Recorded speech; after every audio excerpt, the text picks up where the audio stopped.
was put here to ensure that there is no indefinite waiting. Once a referral has been accepted, the scheme shall provide a progress report regarding the status of the case. The report is to be made to the Ministry of Justice.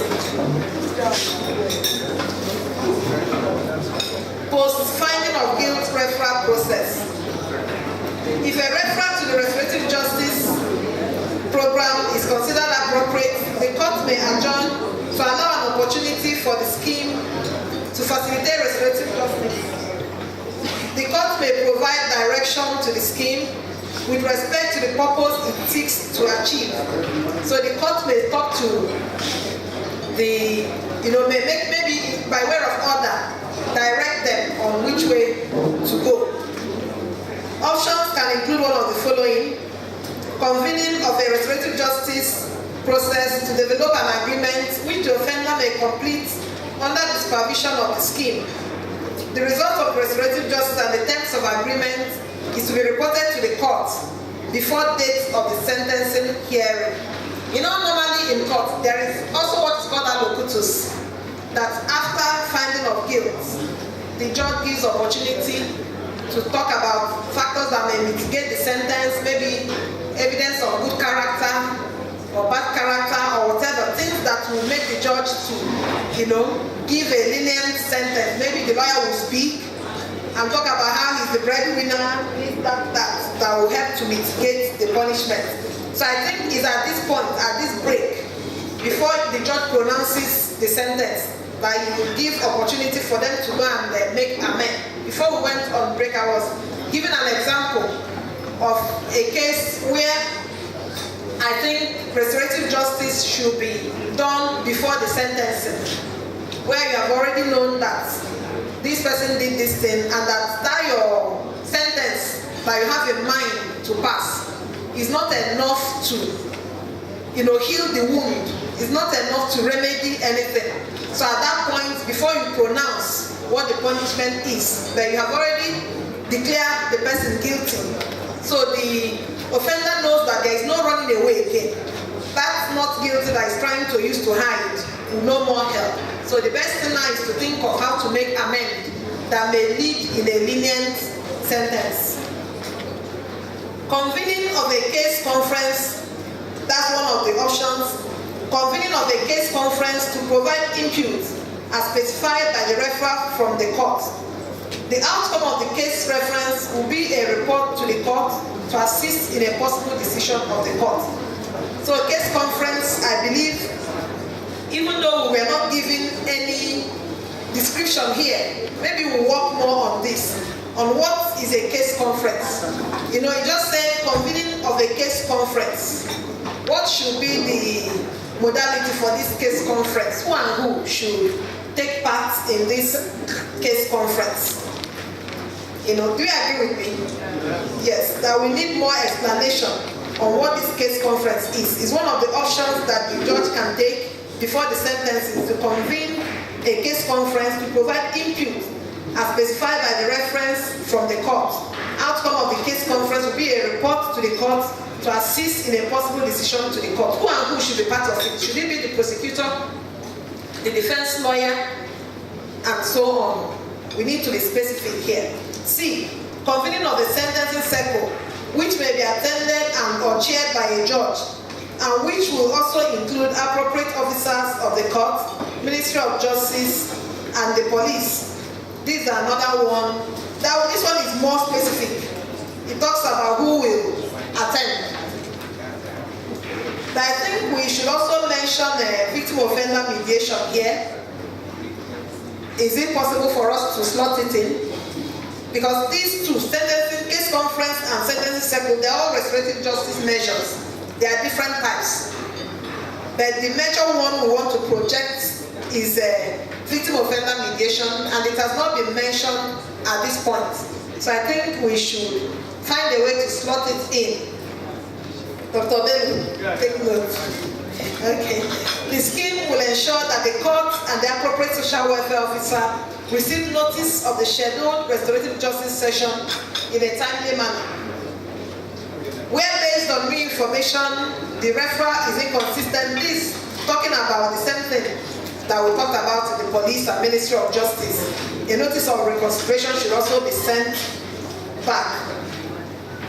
But I think, but is it relevant at this point for a judge to begin to send back for reconsideration at this point, post finding of guilt? Where it said, number 3, if there is new information, you should send back to reconsider. Shouldn't the judge order full trial at that point? Or go ahead and sentence as if no restorative justice has happened? I don't know whether you get what I'm saying. Is recommending here that if there is any new information that makes the referral inconsistent with the eligibility criteria, notice of reconsideration should be sent. You know, is it consistent? Or can the judge go ahead and sentence as if there was no restorative justice? Because it will cause some delay going back at this point to do a reconsideration when the judge already has all the facts and everything. So what do we... I need input at this point, please. A copy of the notice of reconsideration will be forwarded to the Ministry of Justice, the police, the appropriate social welfare officer, and the offenders counsel. Section 5. Restorative justice procedure and processes. The scheme shall, upon receiving a restorative justice referral from a referring body, notify the offender, the victim, and community representative, formally advising them of the opportunity to participate in the ROJ. I think this is good, you know, to notify the community and everybody of the opportunity. Consent and risk assessment. Restorative justice to only take place if the victim, offender, and any participant have been risk assessed and deemed fully able, consenting, and suitable to take part in a restorative justice activity by the trained restorative justice facilitator assigned to the case by the scheme. By the way, let's even talk about this restorative justice facilitator, because there is no other place that we may talk about it. Who should be these facilitators? Is it the mediators at the Lagos State Multi-Door Courthouse? This is the pool of mediators that we know, and this is the mediation center for Lagos State for now. Or should there be other mediators working with the scheme? I don't know. Who put it down is part of what we need to know. Who are these trained facilitators that we keep referring to here? The ones at the Lagos Multi-Door, they absolutely need more training on restorative justice. Even the ones at the City Mediation Center, because this is not what they were trained for. They're all mediators, but they need refresher, more training on, not even more, training on restorative justice.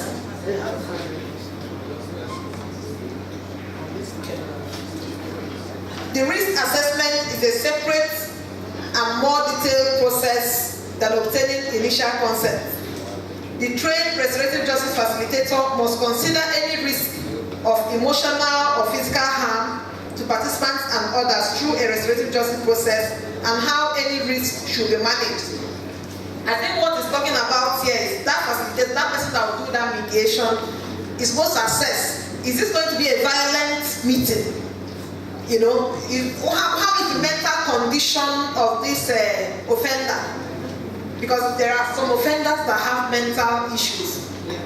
Even the victim himself may have may be aggressive, may want to attack that offender by net citing him.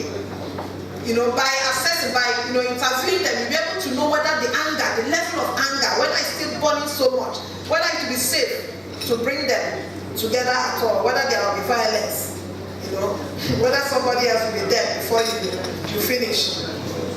The risk assessment should be conducted immediately and must be completed before restorative justice can take place. Victims and offenders must not be forced or pressured to take part in restorative justice. No forcing is voluntary. Presentation of successful outcomes and explaining the restorative justice process does not constitute exerting pressure. yes, it's good that this point was added here.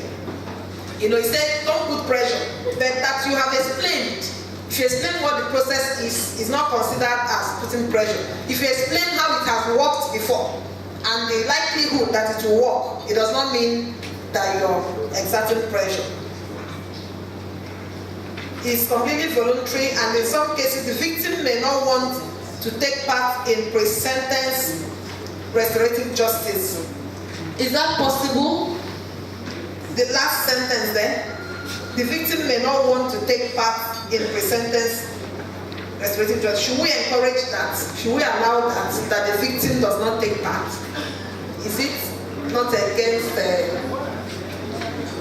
or maybe if he says he doesn't want to come, won't he say that he was not taken into consideration, that he was not well represented? Or do we add a right that maybe his lawyer could come?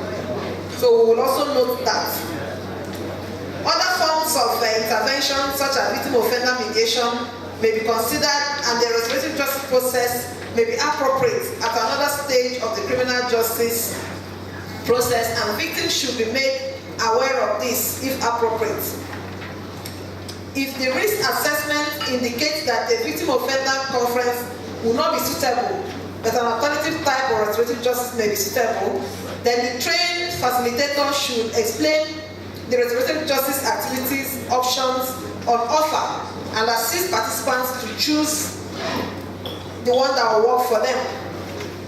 If the risk assessment indicates that no form of restorative justice is suitable, then no activity can take place, and the other participants and the referring body should be informed. Train restorative justice facilitator to offer support to victim, offender, or other participants who want to opt out. So it's saying that if someone says he does not want to take part, don't force the person, you know, maybe, but I don't want to use the word encourage. I don't want to say encourage the person to opt out. But it's basically saying that the person can opt out, and you don't take offense as a facilitator that the person has opted out.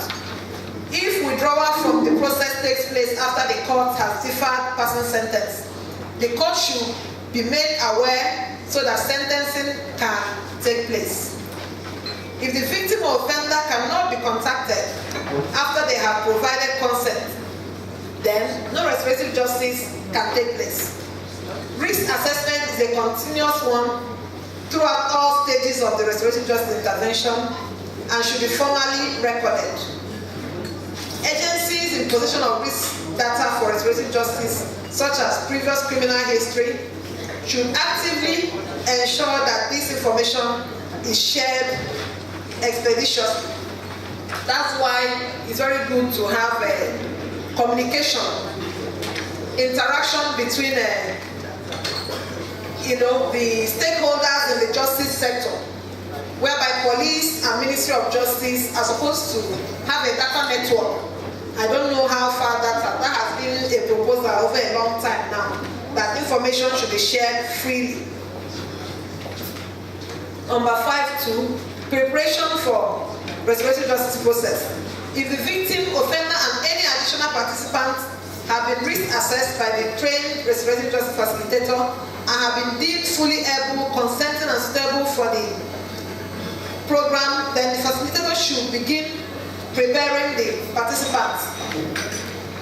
The training facilitator should provide clear information to participants about how the restorative justice works and explain who the other participants will be at the restorative justice. That's basically preparation for the restorative justice. I believe more of it should come at the training, the nitty-gritty of it should come at the training of the mediators.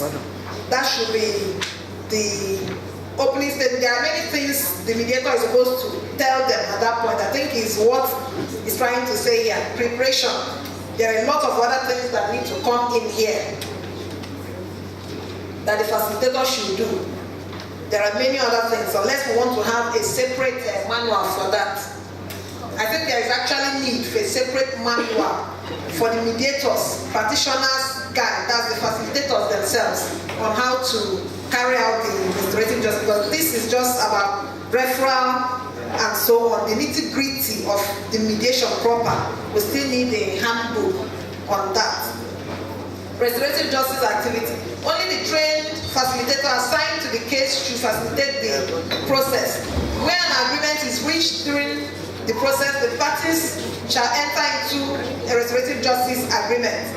Following the acceptance of appropriate terms of the agreement by the participants, a formal agreement shall be prepared and signed by the offender, the victim, the community representative, and the facilitator. Even how to draft the agreement, these are things that requires training on how to draft agreements that can be feasible, that can be implemented, that are not ambiguous, and so on. Where no agreement is reached, the scheme may hold an additional restoratively oriented option or a restorative process with or without the same participants, or refer the case back to the referring body. Number 4. I think this should be deleted. It says, where the offense, subject matter of the process, is a felony, upon the conclusion of the formal restorative justice agreement, the offender shall be arraigned in a court of competent jurisdiction. I think it should be deleted. I don't know. Because we have already passed this stage. So what makes it, when we have already said any offense, can go for it? Why telling us again that if it's a felony?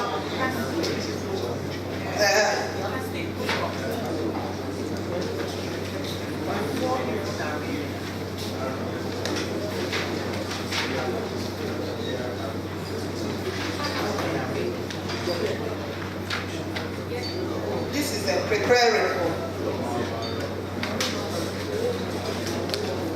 I think it should go, but let's look at it very well. Number 5. Upon the arraignment of the offender, the court shall inquire as the circumstances leading up to the restorative justice agreement.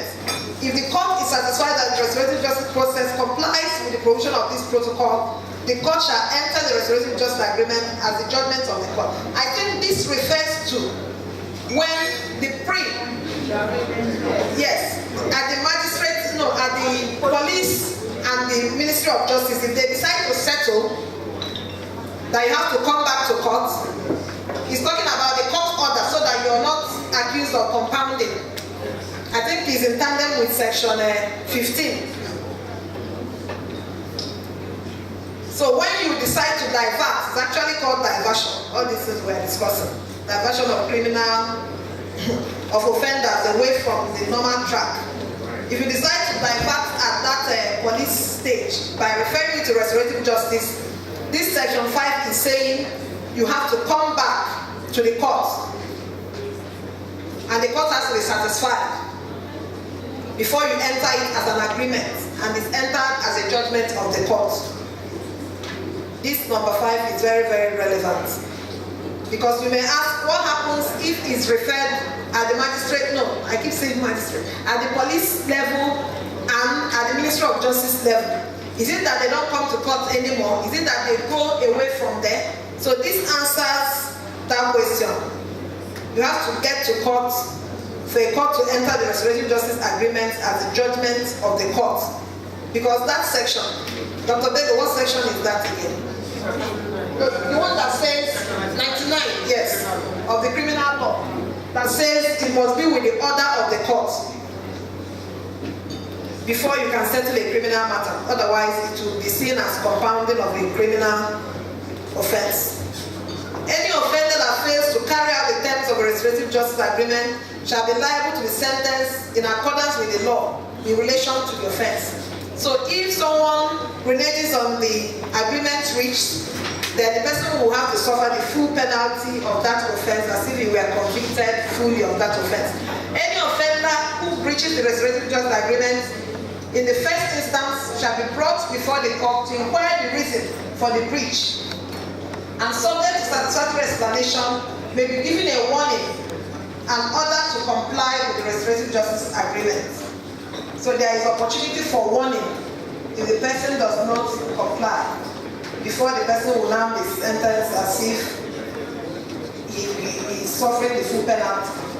Where a referral to restorative justice process is made by a court after the offender has been convicted pending sentence, the restorative justice facilitator shall prepare a report on the restorative justice and any outcome agreement for use by the court at the sentencing hearing. Such reports should include the following information: the parties that agreed to participate in the process, who participated in the process, and the type of process, details of the outcome agreement or action plan, whether or not it is completed by time sentencing, and the views of the victim and the trained facilitator. Actually, in victim offender mediation, the mediator can make recommendation. This is one of the differences between normal mediation and the victim offender mediation. You can make recommendation. You can recommend drug therapy. Assuming you find that the offender is an addict, you can recommend education. You can recommend anything from what you observed as the mediator is allowed. So all those are things that should send to the court. And I believe maybe, of course, the court can also order the social welfare ministry or something to do something.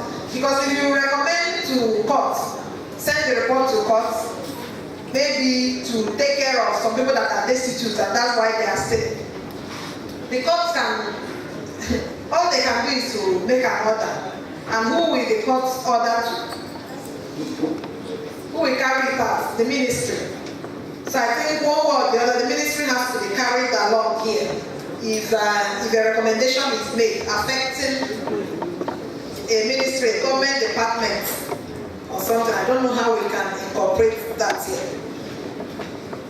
Details of the outcome agreement or action plan, the views of the victim and the trained facilitator. At the sentence hearing, the court may have regard to the report and the offender's participation, willingness or lack of willingness to participate in the process, and any outcome agreement.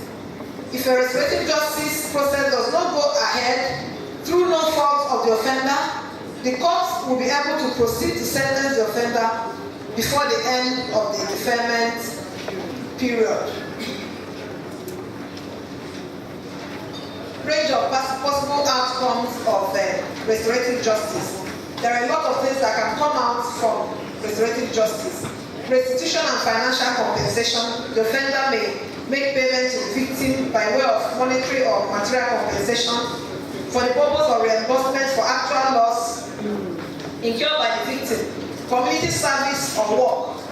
You may be required to complete a specific number of hours at an approved community service placement center as specified in the agreement. The number of community service hours shall not exceed 220 hours. That's the maximum. So it can have minimum, depending on the agreement. In a 12-month period, and shall be in accordance with the Lagos State Community Service Scheme and the rules of court for community service orders. Personal service to the victim. You could tell the victim what you want the victim to do for you.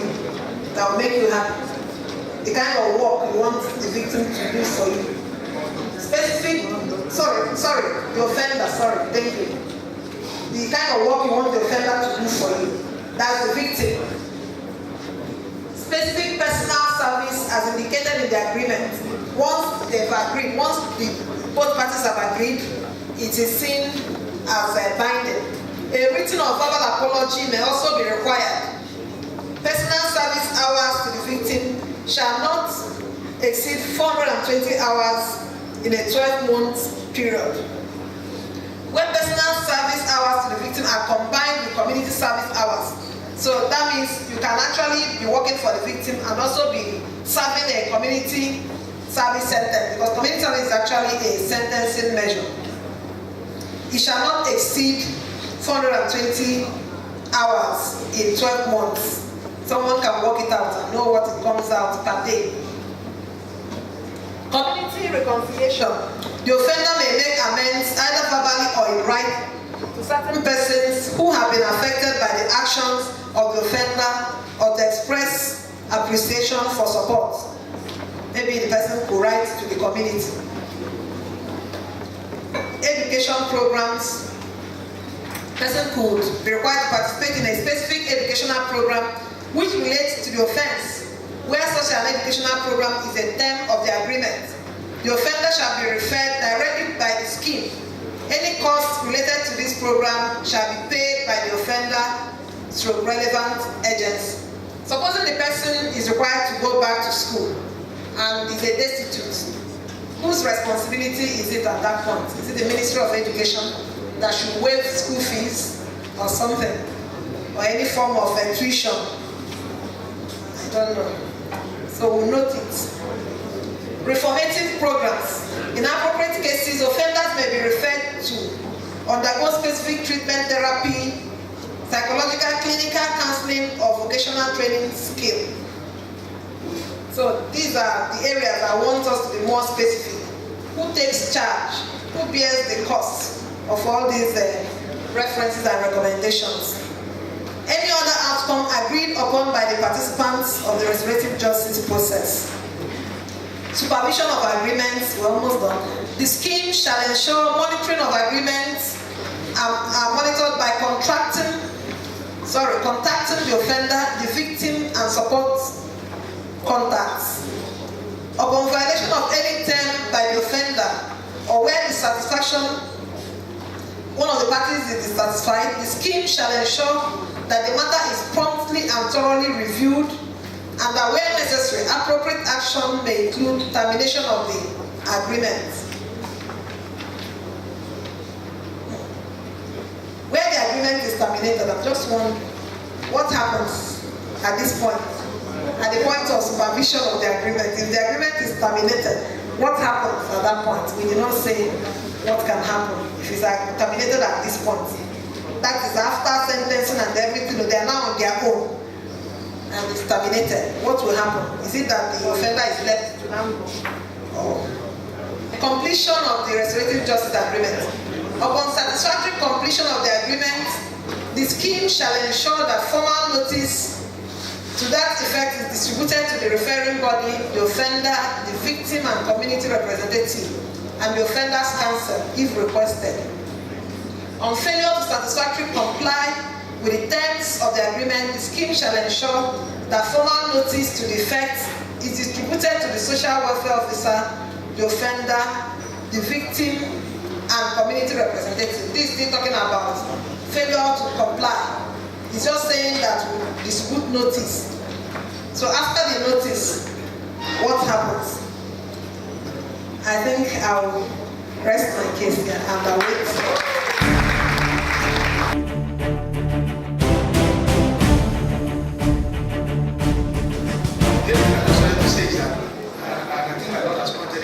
We really need to go through the thing again to make sure that the appropriate provisions fall under the appropriate areas.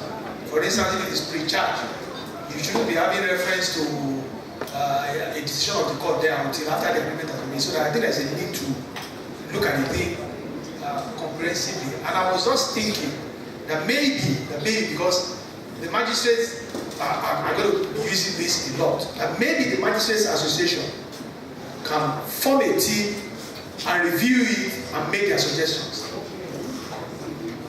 I think that may also help, because ultimately the magistracy has been described as a workhorse of the judiciary. They do about 80% of criminal cases. So I think that can be something that the magistrates should consider, because this is going to be your working document anyway, and it is designed to make your work easier. I'm envisaging the effective implementation of this program from 3 different angles. First of all, let's start from the stage when the matter gets to the police station. It's a completely different scenario. The police are who they are. We cannot, some of them, very uncooperative, we know them. That's one stage. We now move to the stage when the matter goes to the Ministry of Justice, because it's the Ministry of Justice that prepares the charges, particularly those that come to the High Court. What is the situation? How would it work at that stage? Then it now comes to the stage when it gets to the court goes to the magistrate court. Divergence. It either goes to the magistrate court or it goes to the high court. So I think it needs to be looked at from these angles also, because different issues arise at these stages. Particularly, let me take the example of the Ministry of Justice. When a legal advice is prepared, and it's now sent to the magistrate, or the Ministry of Justice prepares legal advice saying that the defendant has a case to answer. Where does this restorative justice come in? And what stage at each level does it come in? And I think it will be more effective if we look at it, given the peculiar circumstances of each stakeholder in this setup. The police, you need a different approach, somewhat different. The Ministry of Justice, we know that they will cooperate. It's their baby, more or less. They want criminal justice administration, to go speedily and expertly. Then at the magistrate stage and at the high court stage. So I'm really looking at those four areas and how it can work effectively. It's a laudable exercise, but it is the implementation that is going to be the problem. With all due respect, it is the implementation. And if it is not done effectively and in stages, transitionally, they already have a lot. The Ministry of Justice has a lot. Even to get legal advice to the magistrate court. I started from the magistracy, I know. Even to get legal advice to the magistrate court is a problem sometimes because the workload is heavy. Prosecutors come to court and say, my workload is so heavy. My workload is so heavy. Then I'm thinking about delay. We are thinking about delay. Now NJC, we must deliver judgments. We must deliver judgments, or else they will ask you, what do you think you are doing? So we will be waiting for referral from before we can enter our judgments. You have to think about this issue of delay. These are the issues. I'm not saying it's not a laudable idea. It is a welcome idea. But implementation is key. I rest my case. My lords, all of the protocols will be observed. Like my brother George said, it is a laudable program that is being put together. But in order to sustain this program, there needs to be education. We need to get the buy-in of all the stakeholders, all the police, the general public, lawyers. Like I was discussing with the speaker during the break, before the charge, it's easy to ask people to go for RJ. Before the charge. At the point after they have been convicted, it's also easy to ask them to go because they see that, oh, if I go for this program, I'll probably get a lighter sentence, so they are all ready to go. But it's the middle bit I have a bit of a challenge with, because their lawyers will tell them and try to convince them, look, don't go and go for any restorative justice. Just stand on your not guilty plea and just hold on to that, So we need to really look at this thing. And then offenses like, I know the speaker mentioned that it's not a must that you would, it's not normal to send cases like rape, cases like defilement for restorative justice. Because how do you repair the harm that has been done? Where a 2-year-old, a 4-year-old is defiled, where do you want to start from? Which parent will sit down to talk to an offender? They probably want to tear that victim, the offender apart.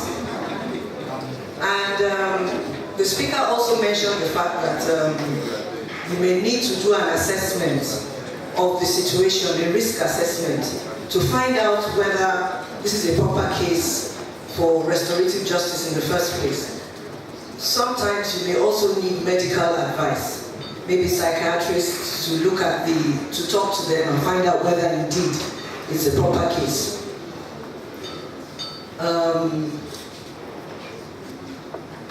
Justice Taiwo already mentioned the fact of the 90-day rule that we have to deliver judgments. If post-conviction you send them for restorative justice, a restorative justice program, how long are you giving them?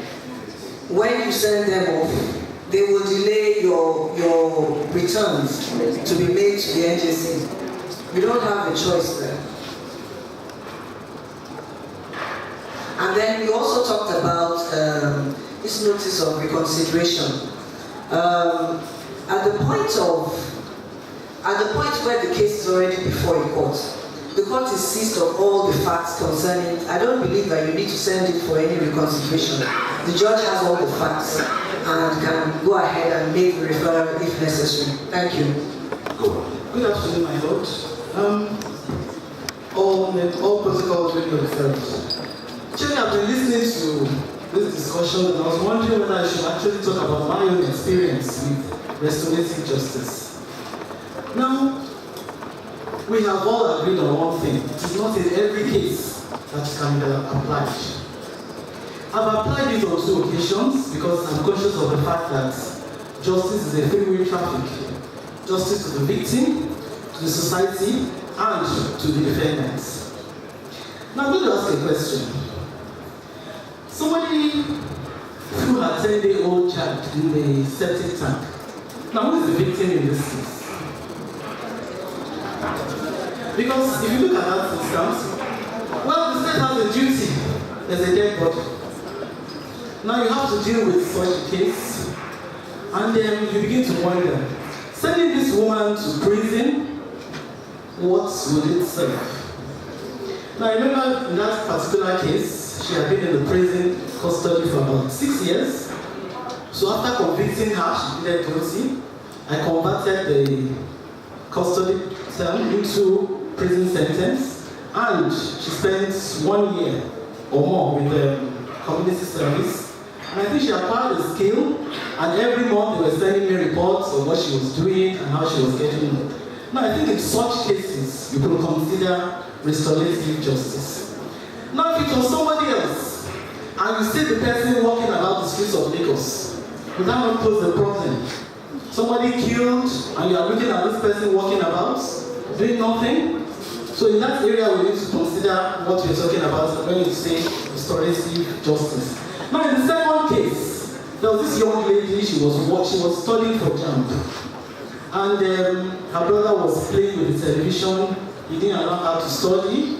So I think there was of course a small fight, somebody intervened, and there was a victim and the person died. Now, in such a case, what do you do? You're looking at this young lady, she was studying for JAMB, also looking at a dead body.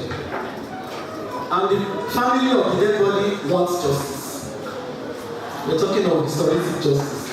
Anyway, in that case, the prosecution did a very good job. They got the doctor, they did everything, so the full trial. And at the end of the day, I looked at this poor girl, she had been there for like 6 years.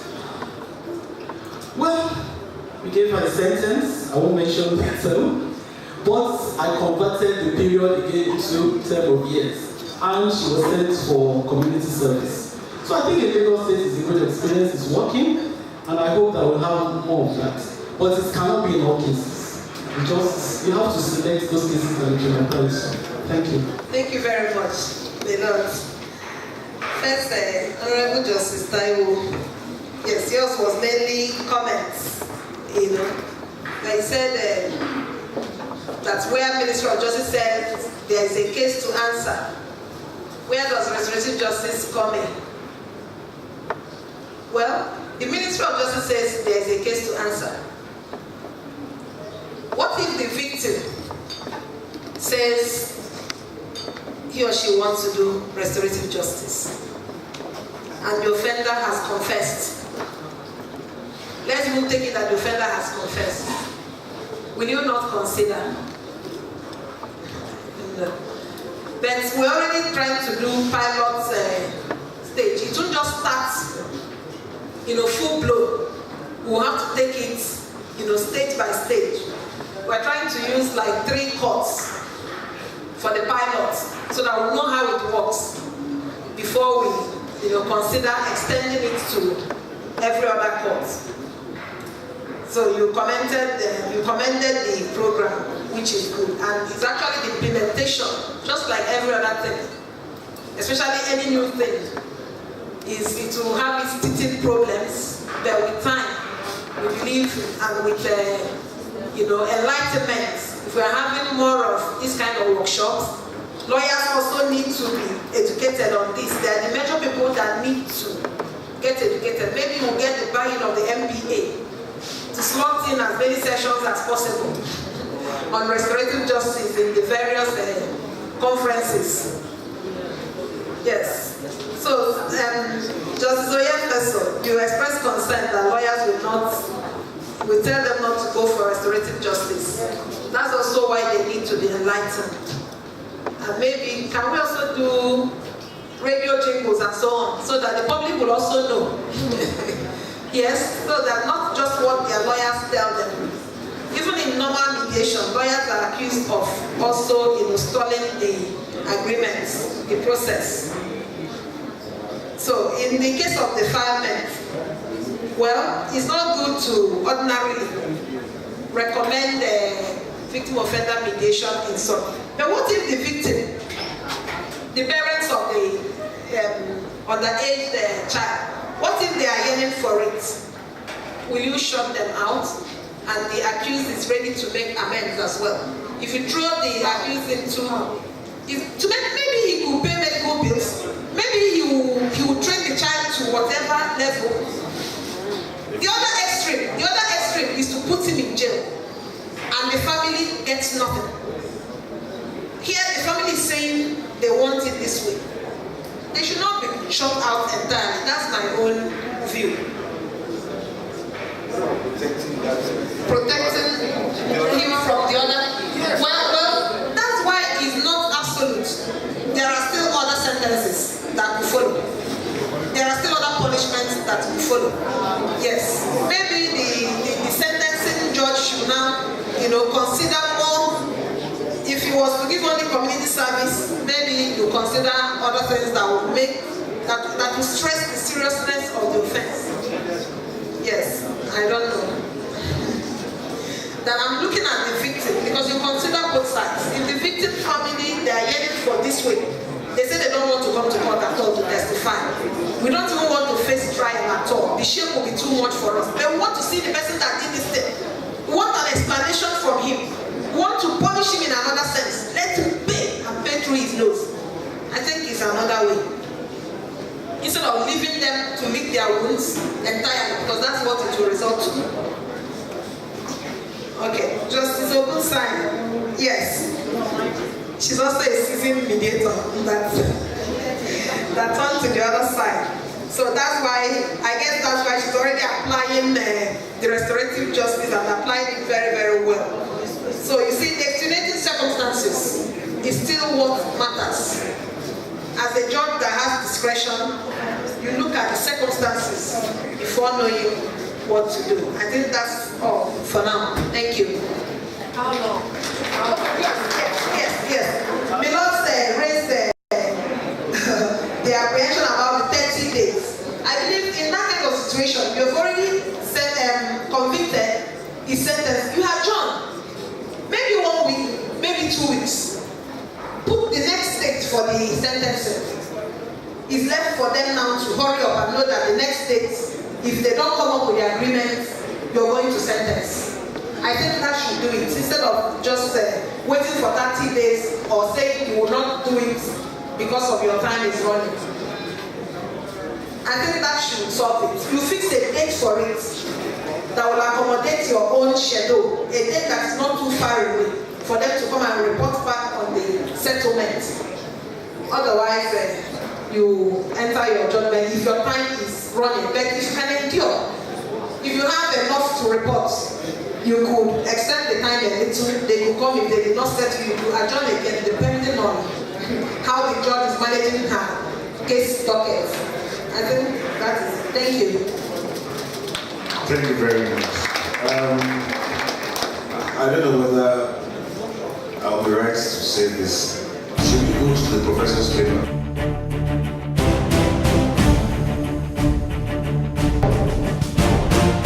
Distinguished ladies and gentlemen, thank you very much for this opportunity to come and share with you. I saw some of my friends and colleagues outside when I was coming in, and I said, we're here again. Something had better change about our criminal justice system. The only reason I'm possibly known to quite a few of you is because we have been meeting at various fora, trying to tweak the system. And sometimes I wake up and I ask myself, after all these years, Ayo, what has changed? What really has changed? I'm hoping that truly something will change. I'm taking a cue from my Lord's observation that the ideas, in fact, for me, what is most unsettling is that now we have all the right institutional framework. We speak the right lingo, but somehow, when you are looking for the indicators of change, they're so difficult to see. And I think that that was what I was reflecting on when I got the topic, thinking outside the box, seizing the opportunities for restorative justice in Lagos State. How can I think outside the box? How can we try to address some of these challenges that have been raised even today? I think I would like to imagine that those who have spoken before me have given us some foundations on what is restorative justice.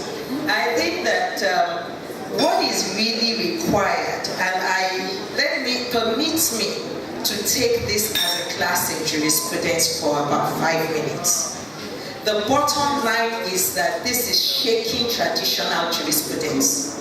You can't take this on by trying to superimpose it on the jurisprudence that we all went 4 or 5 years, of whether your program was a 3-year program or a 4-year program or a 5-year program.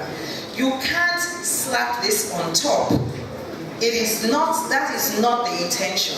This is a shift in the jurisprudence underlying criminal justice. I always say to my students, law is shaped by ideas, by philosophies. Law, there is nothing that we talk about in law that, permit me, really came down straight from heaven. Most of them are conceptions, philosophies. For example, our law of contract. It's rooted in classical theory about the human being born endowed with reason and freedom, as a result of which he can contract, and as a result of which the law says he is free. That's the whole essence of market forces. He has reason, he can judge whether he gets value for money, and he can make his decisions. He can contract freely. The same classical theory informs criminal justice administration. And classical conception of the human being is that the human being is born endowed with reason and with free will. That's what you have in section 24 of the criminal code. That is why you do not ever, you don't have an excuse except it was an act independent of the exercise of your will, or it was an event occurring by accident. And those things attack, or it's insanity, in which case your reason is impaired, immaturity, reason impaired, extraordinary emergency, free will, etc. So you can see that it's because of this philosophy that we are where we are. The idea of the human being who knows what he's doing. And if with prior warning he chooses to pursue the path of what we have defined as wrong, then he knows what he is doing and should be fully responsible for what he is doing. That is the basis of criminal responsibility. Then we move on, and then we say, because he is free-willed, it is a choice, and so he deserves punishment. Because he's free-willed, he deserves punishment. And of course, the notion of reason which said all human beings are born endowed with reason, also added to it a little bit of a reasonable man who sees the pleasure from this and the pain threatened. Except you can show us you're not a reasonable person. You actually had the whole basis of a man intends the natural and probable consequences of his act. As a result of which we say, if a normal human being will see that if I throw this Bible, it is going to hit her, then except you can give us some very interesting story, we are going to presume that you actually foresaw it and so you intended it. That led us into a notion of justice as what sometimes is called retributive justice or just deserts. Whatever we do in response to this person who is reasonable, don't forget that if he is not reasonable, he would have had an excuse. If he is not free-willed, he would have had an excuse. Whatever we then do is well deserved. That is justice. But that is only one philosophy. There was always a competing philosophy about human behavior. It came from those we call the positivists, who said that human behavior is conditioned. But criminologists will tell you that it makes everybody very uncomfortable in society to accept positivist theory of crime. Because it then means that the roots of crime lie everywhere else but that individual. And it weakens our justification for punishment. Now, the bottom line is that the criminal justice system has worked or tried itself. It had to accept, and that is why, even though for the purpose of responsibility, classical theory holds sway, always when it got to the stage of sentencing, we gave room to positivism. And that is why we talk about mitigating circumstances. That is why we look at the background of the offender. That is why we look at all of some those things. So it wasn't always the case that we had no room for any other thing apart from punishment, retributive punishment. Of course, we also had deterrent punishment. Now, restorative justice is challenging the very fundamentals on which traditional criminal justice was built, which is retributive justice. It is saying that we have worked with it hundreds, 200s, 300 years, and it hasn't delivered on its promise. It told us that we will deter offenders. We find that punishment is not deterring. If anything, we find that some punishments, for example, custodial treatment, is even creating more problems. And it is not only in Nigeria that when people go into prison, they come out hardened. It is not only in Nigeria that when people go into prisons, they get mixed up with criminal gangs and know how to do it better. They learn what was weak about it. It is not only in Nigeria. It is something that has been learned. So because of that, we are being asked to rethink what is our aspiration for criminal justice.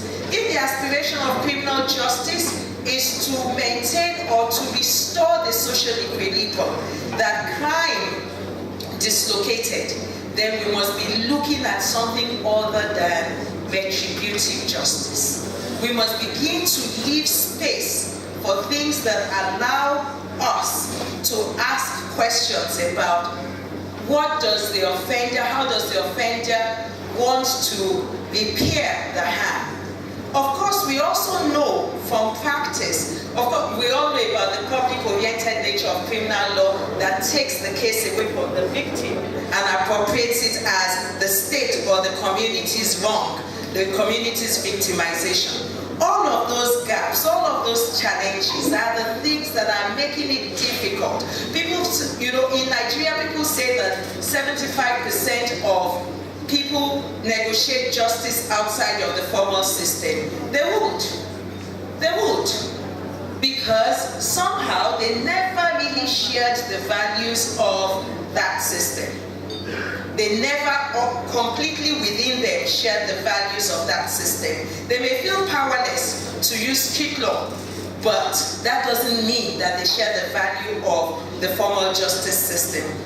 So what restorative justice is all about? Restorative justice is not one fixed thing. Restorative justice is an ideal that manifests in different programs, modes, approaches. Restorative justice may manifest as diversion. So when you want restorative justice, you divert from the courts. It may manifest. It may manifest as a sentencing framework that is more responsive to the victim, or a justice system that is more responsive to the victim, wants to hear from the victim about their victimization. It might also evolve a system, that aspiration might evolve a system that says that the victim and the offender they hold the control, or they should be allowed some control over the dispute. So that if they want to discuss it, if they want to sort it out on their own terms, we should not take it over from them. We should give them some space. So it's all about affording space for an approach that allows us to restore the offender as much as possible, restore the victim as much as possible, restore as much as possible, not add to the dislocation. And I always use, those who listen to me, an example I always love to use is, so we punish the Okada driver who cannot pay the fine. He broke the lights of someone's car, or fought with another person and injured the person, broke his arm, then we sentence him to prison. And you ask, okay, you sentenced him to prison, so he's away from his family. We think that is punishing him. Yes, that is punishing him, but we are punishing others alongside him. And we're creating other disequilibrium. Lawyers, we don't think that way, because we think, legal method, A plus B equals to C, finito. The social welfare, the development planners are the ones who know that when we have done our A plus B equals to C, finito, it has equal effect. And the concern with justice in society is not just A and B. I recall that our dear colleague, we always like to emphasize that he was our colleague before he went to be Lagos State Attorney General and presently Vice President of the Federal Republic of Nigeria. I recall that when he became Attorney General and we were discussing the establishment of the OPD, he said, as Commissioner for Justice, I am Commissioner for Justice for all. So when I think justice, I'm thinking of justice for all, not the state alone. And that is the backdrop to the OPD, justice for all. I am not Commissioner for Justice to the state. I am Commissioner for Justice for all. So I need to put in place institutions that will deliver on justice for all. And I would say, in setting the Lagos State context, that we have certain opportunities for adopting restorative justice. It is not very clear, it's not as clear as can be, but we do have. We have opportunities within the criminal law of Lagos State. And I don't know how many of us here are familiar with the provisions of Section 3.1 of the criminal law of Lagos State, which explicitly states that one of the purposes of the criminal law of Lagos State, one of the purposes of the criminal law of Lagos State is actually restoration. In fact, it is number 2. Number 1 is rehabilitation. Number 2 is restoration. Retribution is the last. So it actually is calling us to a paradigm shift. It is saying that this criminal law, its end is not that statutory maximum. That in determining the sentence, the court must first of all be minded by rehabilitation, restoration, and I think all the others. But I noted that restoration is number 2. and retribution is the last. And in fact, some said we had no business having this retribution in there at all. So I just want to emphasize that the criminal law of Lagos State tells us that the value underpinning that law is no longer retribution. So we're not looking at the punishment as, they just impose the punishment as stated.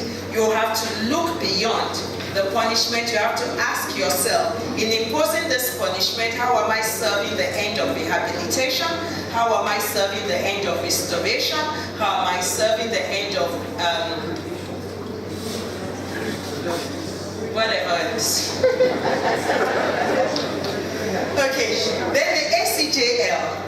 The ACJL, that's the Administration of Criminal Justice Law of Lagos State, does not speak too much to restorative justice in express terms, beyond the fact that it tried to give life. It introduced one sentence and tried to give life again to a sentence that had died and is still dead. And I don't know why it is still dead. And that sentence in measure is actually probation. It created community service and then introduced, tried to give a bit of attention. For probation as a measure of court has always been there. We have allowed it to fall into disuse. And I always want to share with us in the legal community that whether or not we use them, they exist. They're employed, the probation officers. Dr. Bello will recall some projects ago when we were doing the training on community service and we went to the Ministry of Social Welfare. On the door, there was Director of Adult Corrections. People rise through the rank. They get to director level. And when we ask, people say there's no probation officer, they said you are the ones not using probation. You have allowed, if the courts don't impose it, we can't come and force you to impose it. But that doesn't mean that we don't exist. So if we have officers that rise to directorate level, but they're not able to do their work, largely because some of us don't even know they exist, or because some of us have our little limitations with these measures that we're not very confident of, or I think most times it's really because we're not familiar. Because until you get to the bench, you almost never, except you do sentencing as an elective, I do not know of any school that would have taught you about sentences, as a result of which you will even know the institutions that exist. So we all grow up graduate thinking they don't exist. And so it's in the statute book, but it's falling to disuse. Now, those two measures are measures that provide opportunities for restorative justice. Those measures are measures that provide, because they're measures that can have, probation in particular can have conditions attached. And it provides an opportunity for restorative justice. Then there's the OPD law. The OPD law allows the OPD to resolve matters brought before it by way of alternative dispute resolution. And I know as a fact that OPD sometimes has on occasions, and I think they still do, employed mediation in resolving cases that have criminal elements. So really, you're already having diversion. But oftentimes, diversion at the instance of the complainant, who instead of going in the direction of the police, goes to OPD, and OPD does mediate. Now, what are some of the gaps and challenges for using some of these opportunities? I have noted that beyond the single statement in Section 3 of the CRL, there's nothing to indicate how significant RJ standards, restorative justice standards or approaches are supposed to be in criminal justice administration in Lagos State. And I think that it's important, no matter whatever we do here, it is important that the legislature must actually pace. It must provide the policy direction for criminal justice administration.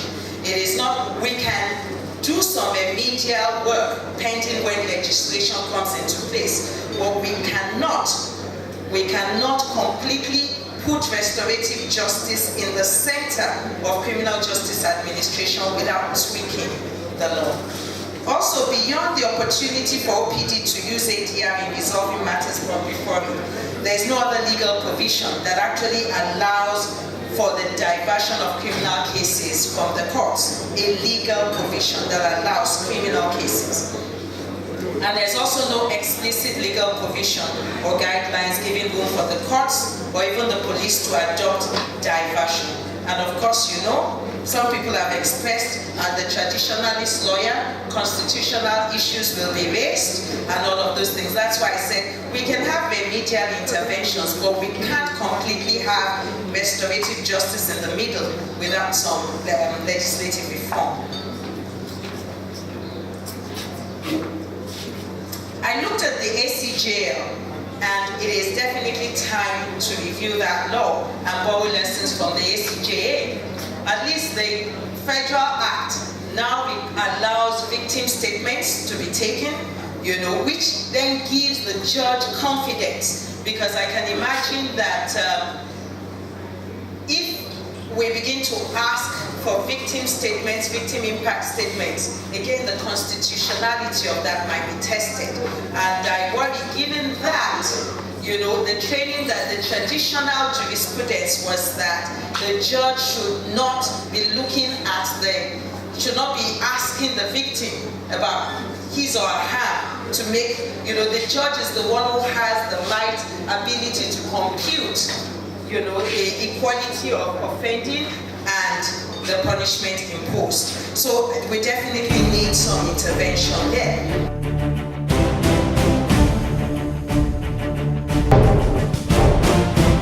Okay, let's just go straight to the opportunities. Opportunities, I think, exist because Section 278 subsection 2 of the ACGL allows a court to reserve judgment on sentence to a later date. Now, I've been told about, at least I overheard the Judicial Council's 3 months, whatever. But you know, and that again is where I think that we need law. Thank God for a federal system.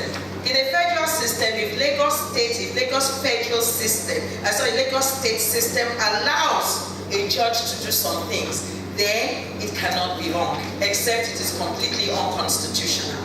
And it does not have to exceed the 3 months. For example, community service is a sentence you can only use in lieu of custodial sentence. You have to have made up your mind that you're using custodial. This case deserves custodial sentence. And you then correlate the number of hours the person will work to the number of days or months that the person should have gone into custody for, because you find circumstances that call for restorative justice. Now, like I said, restorative justice does not always mean that the victim and the offender must be sitting together. And in some jurisdictions, it has been used in such a way that the court looks at the offending of the offender. Say someone mugs an old woman and then says you're doing your community service in an old people's home, so that you can understand the vulnerability and the kind of harm done to you. You must come close to them to be able to understand the impact of your wrongdoing. In some cases, what has been done in some jurisdictions, so a young man was drunk driving and caused some injury. So community service then becomes, beyond the work he's supposed to do, he goes to some schools where he has to talk about what he did, and that is restorative justice. So it is not always in the sense of, that's why I said it's an ideal. It is not so much a program. It can be in a program, but it is an ideal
different from case to case. The victim, you can observe the victim, you observe the offender, you think the circumstances of this case, let's explore. So the judge comes back, the counsel comes back and says, no, yes, you cannot force. But if he says yes, okay, the circumstances given by Milord earlier on, about the relationship between the parties may make you want to explore. Of course, we also have protocols because we recognize the vulnerability of victims, especially victims that belong to vulnerable groups. So that is why things like rape would usually be taken out in some jurisdictions. But we have to ask ourselves, is it well advised to take rape out in our jurisdiction? Because in other places, people are willing to testify in the open. And so they will go to the full length, but they may not hear. So you ask yourself, rather than losing this case entirely, would it serve a better purpose for it to go to diversion? You ask. Those are questions and that's why we will constantly need guidelines. The guidelines will have to constantly evolve. So in reserving judgment to a later date, it's not impossible where there is an indication that the victim and the offender don't mind, especially because most times in crimes, offender and victims are known to themselves. At least that's what victimology tells us. They usually have some kind of primary or secondary relationship. So you ask them, do you want to go to OPD? And then they come back. And those will be things, because I have always asked, why is the court allowed to reserve judgment until a later date? Why? I think it's because the law expects the judge to go and reflect on what sentence best suits and to advise himself or herself through all sorts of reflections and information. Of course, what is lost here is the fact that we don't have pre-sentence reports. Because the assumption is that the judge, otherwise, why would you be given time? If it is not that the law expects you to go and reflect on some things. So I argue that, well, a creative judge may say that I am reserving judgment as relates to sentence, guilt, and I am going to reflect. And I have room in some of my reflections here for, if he's in custody, pass it on to the prisons and tell them, go and see, after all, prison system says that they work for rehabilitation primarily. We sentence them to prison for punishment. Prison says we receive for rehabilitation. So tell them, you're receiving for rehabilitation. You work with the inmate. Do you want to go an extra and prepare me a report? Or give me some information. Sometimes information about the mental health. Information about so many things, like the woman who tossed her baby into the well. You want to understand exactly what happened. And that you cannot get without asking people who have no business with the court. You need to ask family, you need to ask neighbors, you need to get information. So there is room within the law. Of course, it also has, it's best to have a legal framework that helps us. So I also say that another opportunity is the more liberal use of non-custodial sentences, like the conditional discharges. In Canada, for example, there's zero tolerance for domestic violence, official policy. Every domestic violence report, complaints to the police must be prosecuted, whether the victim wants to go forward or not. That is based on, they're coming from gender-based, protecting people from gender-based violence. But that same system, then it doesn't sentence to what we call partner assault. It doesn't sentence to custodial institutions, except absolutely necessary. Wait, whatever. It says you must go for 13 weeks of therapy. 13 weeks of therapy. Largely because Of course, they started to find out by the time they made those inquiries that the person, most times, they don't believe it's wrong, they do not understand it's wrong. That is the tradition they have always known until they go into some kind of session that deprivs them of what they've always known. Or sometimes it's some psychosocial conditions that are straining the offender in that direction. If someone has an anger management problem, no amount of custodial sentence is going to deal with the problem. So you overtake me, then you slow down in front, and then I have road rage, and I go and I bump into your car. You think that by sentencing the idiot to prison, everything's going to change? That person has issues. If the prisons are not going to do it, if they're not going to provide psychosocial therapy, he's going to come out still the same person or worse. So you can see that you actually need to get a little bit of information here and there. Of course, I do concede that we have a lot of structural and institutional limitations. But there, I have an attitude. If you look at the problems, you will never move forward. So just start small, do your little bit, and as we begin to, hack at it, maybe one day it will completely give. But if we look at it as huge as it is, we probably will say never. More liberal use of non-custodial measures, conditional discharges, so you can discharge, but you can give the condition of A, B, C, D, E, F, G, H, and so on and so forth. I find that definitely we will need much more than this protocol. We will also need sentencing guidelines. I have a case study, but I will not have the time to share it. But it's actually a live case from Australia. It was a case of a young man who attacked a woman. He and his friends attacked a woman in a shopping mall, and they, in tugging at her bag and pulling at her bag, not only was the bag caught, she also grazed her knees and whatever. So there was injury to the person. Now the offender at the earliest opportunity, in fact, at the earliest opportunity, he told the police that he did that because he wanted to belong.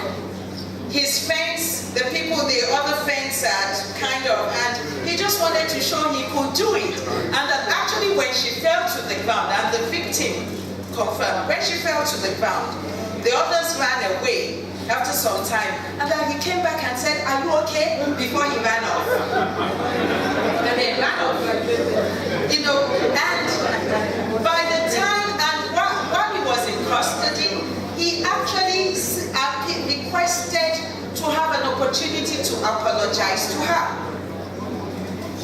So, with that, the court found him guilty, and then the court asked the other side to ask the victim if she was willing to meet with him. Now, that's a jurisdiction that has what we call the legal framework for what we call sentencing circles, or like healing circles. So the legal framework exists. So they went and they met elsewhere, and the victim said, well, the offender apologized. The court had information of his otherwise good behavior. He had been in employment prior. His employer said they had no problem with him. There was evidence that this was his first encounter with the law at age 22.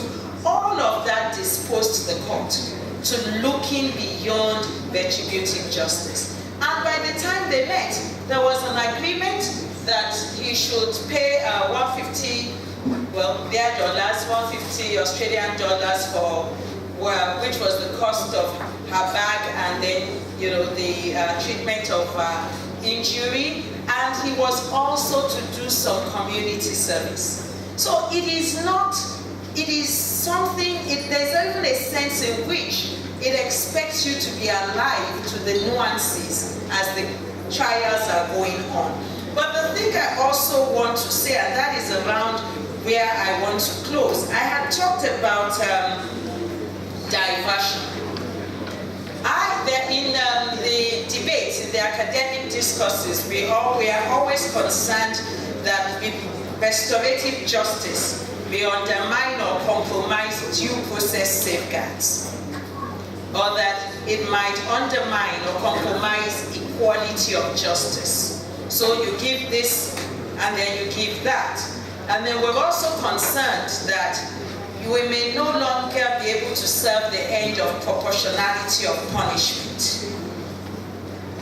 Well, I started out by reminding us that some of those values are not cast in stone.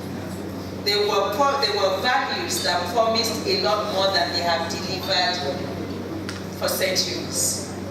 It might be useful to consider tweaking them. We can hold on to them. They promise that, oh, you know, they do justice. But every day we know they don't do justice. And the question is, why do we want to hold on to an ideal that is not delivering on what it promises? Simply because it is what we have always known. These ideas came up at particular times.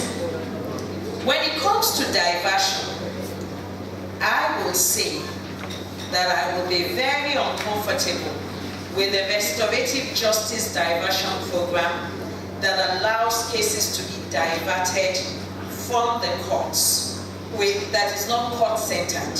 In many jurisdictions, lay the charge. I would not want diversion. I will be very honest. At this point in time in Nigeria, I will be reluctant. We already have diversion at the police station. I'm not very keen to formalize diversion at the police station. I would rather the case is charged, then diversion takes place in court, which will require for the courts to have the power or for the legal framework to allow diversion at that point in time.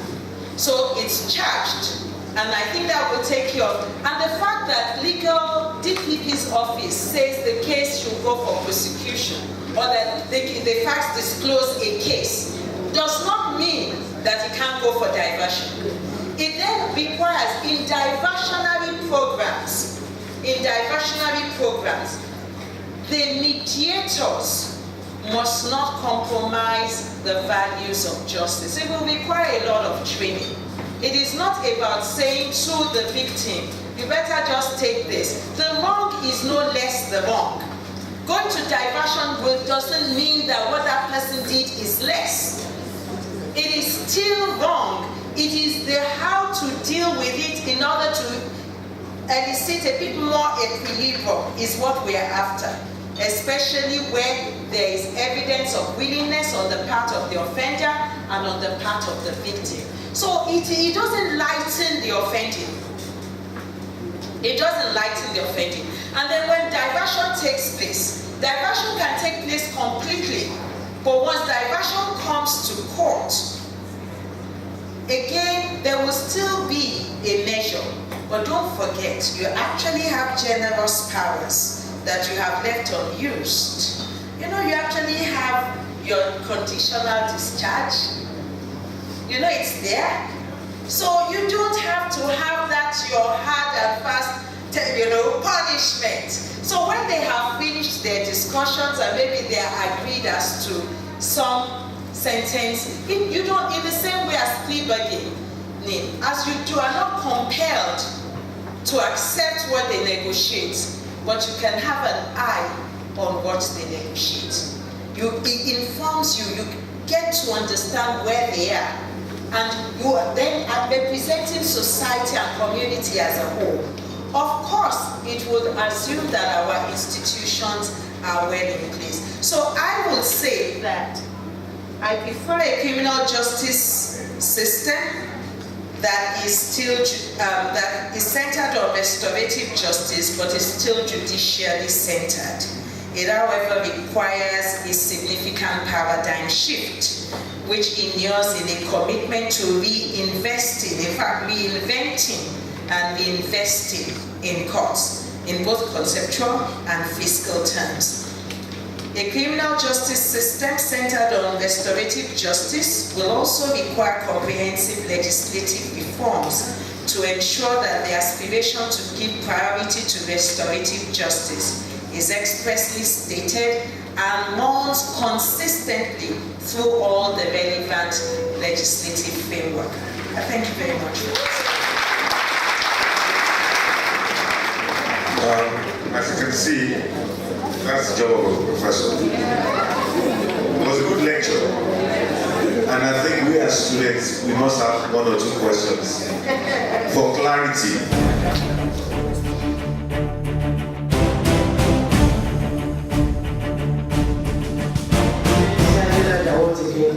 I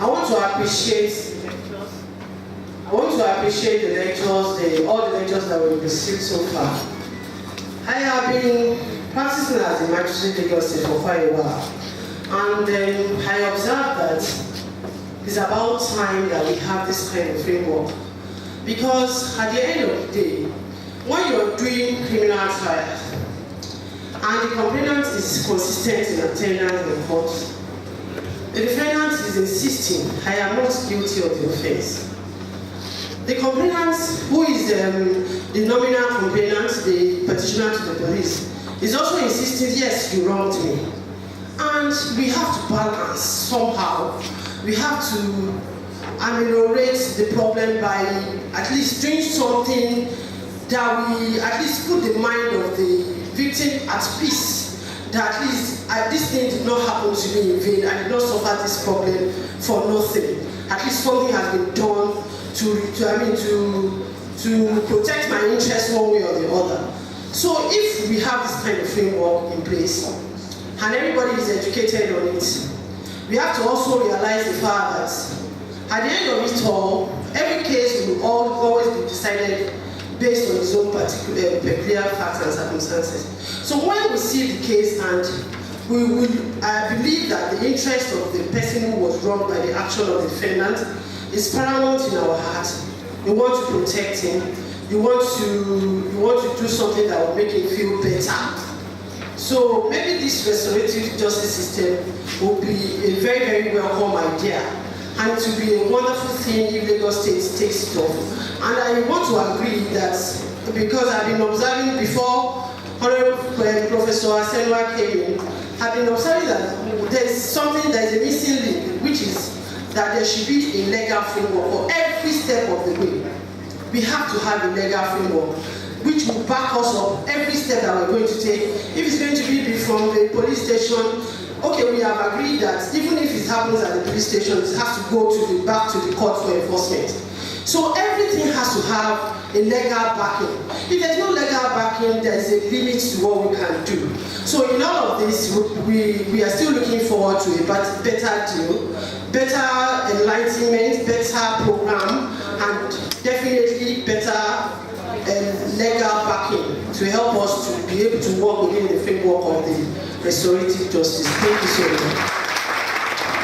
Administration of criminal justice law. We also have some sentencing measures that have restorative justice goals, like community service, probation, compensation orders, and the like.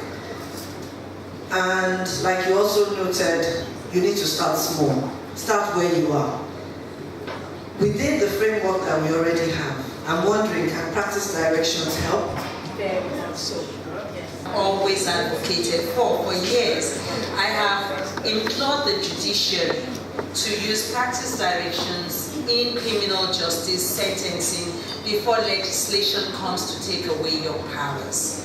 And practice directions are more dynamic because they can immediately respond to anything, unlike when you have legislation and you have to go back to get the legislature to change things when you find. I believe so. I think one thing also that can be done, and I have suggested it, I do not know which institution to direct it to or direct it at, is I think we can, in most countries where sentencing guidelines came out from, the guidelines actually came out of the cases. And maybe if we were able to look at how you as judges have actually been using or serving the end of restorative justice, we would learn, we might be able to pool best practices, we might be able to say identify which cases these are better suited for and things like that. In which case I'm saying that we need to start from what is happening as against, because I believe that you really have been doing it, you probably have not always defined it, or you have even been faced with the dilemmas and you have wiggled somewhat.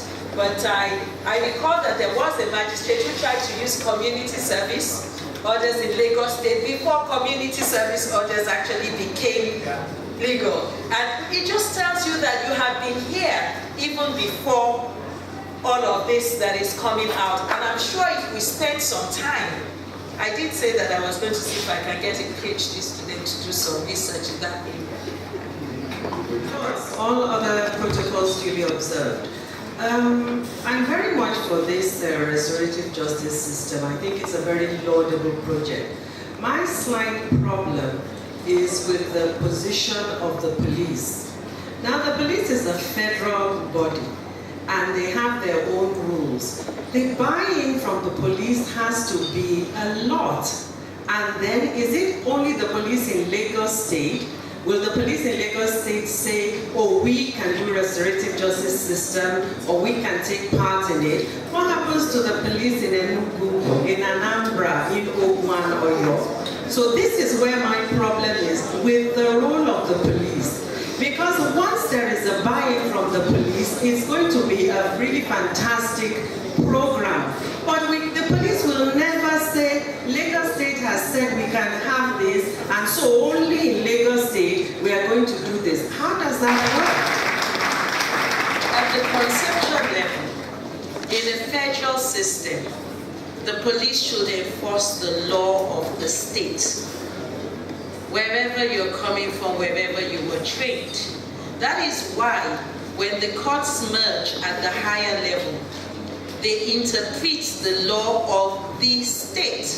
That it was not a crime, that it is not a crime in every other state does not mean that if it remains a crime in that state, when it gets to the appeal court, they will say that it is not. So our federal system has points of merging and points of departure. But I agree that we do have challenges. We do know that unfortunately with the command structure of the police and the way I think they have evolved have meant that sometimes they do not even know they can think outside the box. I have actually, and sometimes they don't even know the law. When we were working on the criminal law of Lagos State, the ACP who was representing the police on that committee was new in Lagos, and this was 2009, 2010? Yes, 2009. Yeah, and he did not even know there was an administration of criminal justice law of 2007. As at that time, he did not know Lagos State had moved away from criminal procedure law. So yes, those are practical challenges. But like I said, we have to start. And something, as you were speaking, I think that another opportunity which I failed to look at lies in, I think, section 74, 75, plea bargaining. So if it's done wherever it was done, if it comes to you, then you now use those safeguards within that administration of criminal justice law that says you must verify that the victim is informed, consents to the plea bargain, is satisfied and everything before. So even within that framework, we can have it at any stage. We can actually have parties going into discussion, what we call victim-offender dialogue or victim-offender mediation, and it can come back to the court through the plea bargain system. But like I said, we may need to be very careful as we reflect on how much room we want to afford, diversion at the policing stage. Not because conceptually it can't work, but because of what we know about our system. We might want, and that's why I advocated for the judicially centered RJ system. what I want to say may disagree in a bit from what Professor Ashimo has said. And that's one of the liberties we enjoy in the academia. You can disagree with your professor. Now, concerning the police, she seems to have suggested that we should keep the police out of it now. I mean, for obvious reasons. But I think the way I want us to look at it is this. Like I said earlier, Professor Adeyemi has said that the justice system is the real alternative. The real justice system is the one that is solved at the level of the police station. So if we keep the police out of it now, whether you keep them out of it or not, it will not stop it. Police will still go on to settle cases outside your restorative justice system. So I think the best thing to do is to actually acknowledge it and streamline it into the former system, whereby whatever agreement that they are able to reach will now be implemented with the order or the consent of the court. That way, there is a room for bringing it into the open, for transparency. Transparency itself is one of the tools of fighting abuse and misuse of power. So it's easy to say we should keep the police out of it, but then it will not stop it. It's just like plea bargaining. Whether you legalize plea bargaining or not, plea bargaining will still always take place in any system. So I think we should not keep the police out of it. Acknowledge what we all know has been going on for years, for decades, and connect whatever agreement that is reached through restorative justice at the police level into the former system, whereby that agreement will now be operationalized with the order or the consent of the judge. That way, we allow for some measure of oversight and supervision, which in itself has the potential to deal with some of the abuses. To reflect. If you have diversion at the police station before it gets to the court, how do you get a court-ordered sentence or measure? You must have had a charge. You must have a charge, because at what point now will the court coming? So I think we need to reflect on that. I won't get into the other argument, but that technicality occurred to me, and I think we need to reflect on it very carefully.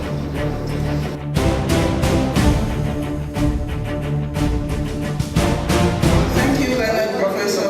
I think that's why we need the legal framework that the Leonard Professor spoke about. First of all, the Leonard Professor also mentioned that victims are vulnerable. I want to say and submit that these days judges and magistrates are more vulnerable, and they will need to be backed up with law to be able to effectively implement restorative justice. Now, I also want to say that a lot of us magistrates, whether we know it or not, already practice restorative justice. There are lots of matters that come before us in the criminal courts that settle. They do settle. We have a lot of commercial cases masquerading as criminal cases.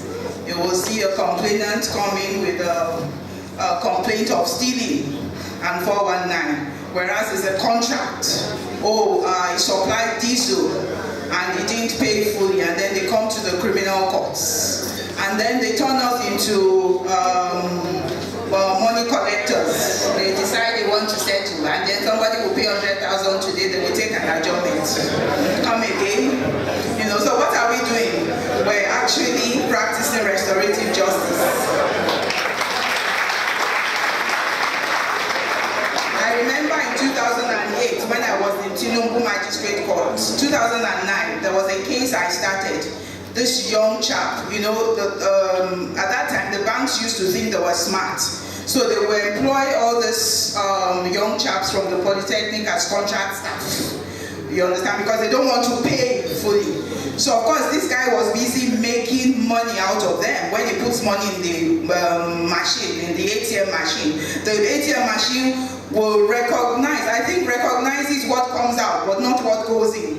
So he was putting his own money, Anyway, he was caught, and the CCTV, when they picked him up, it broke down. But of course, when he came to court, it was another story.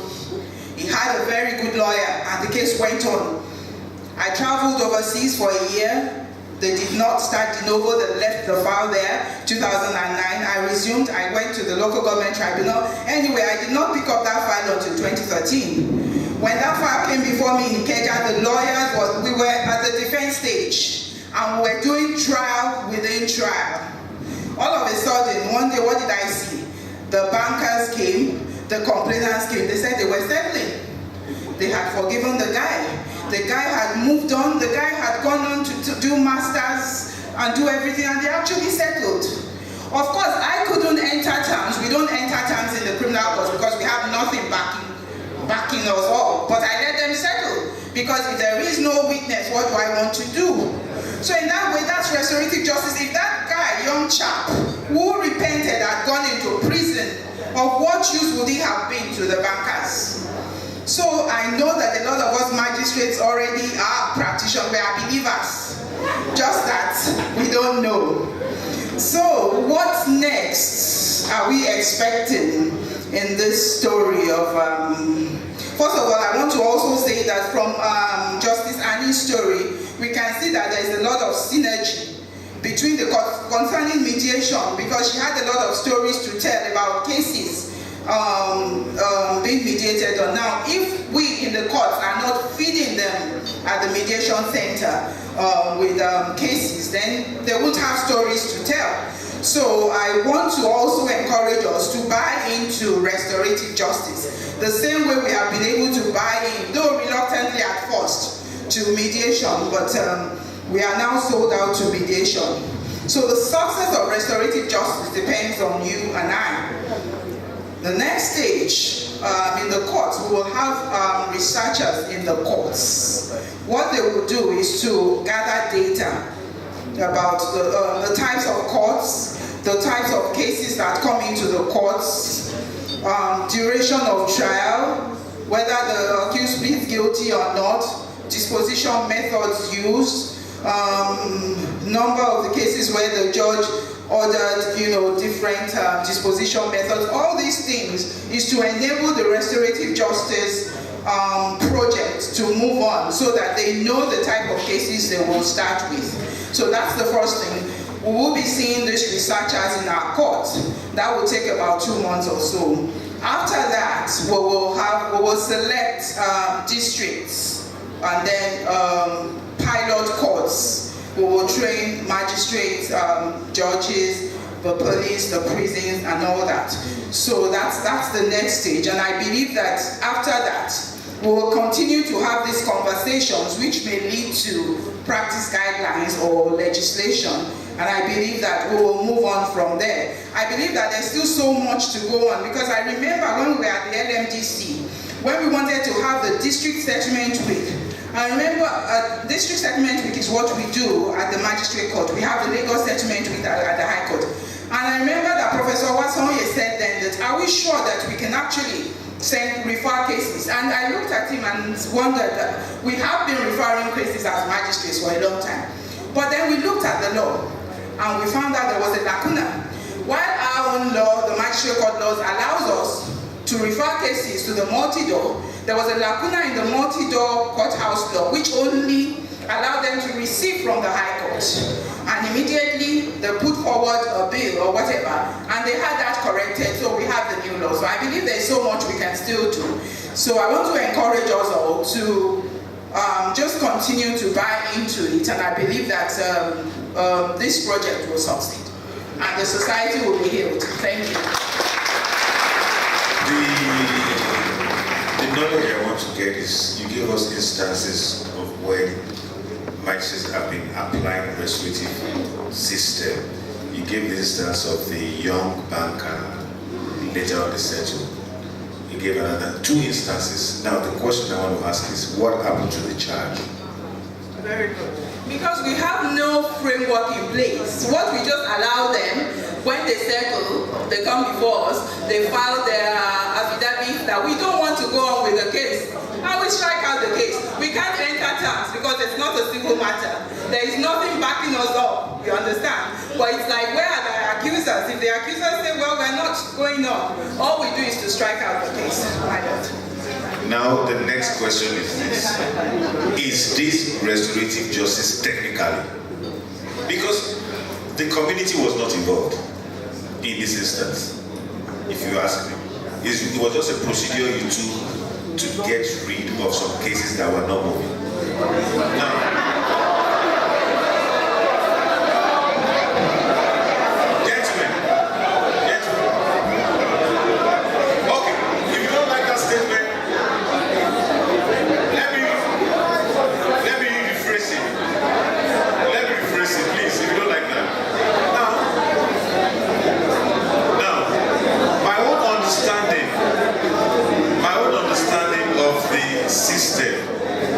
that the instances Mrs. Faba gave, which I do praise, I am not fighting against it, quietly knows that, right?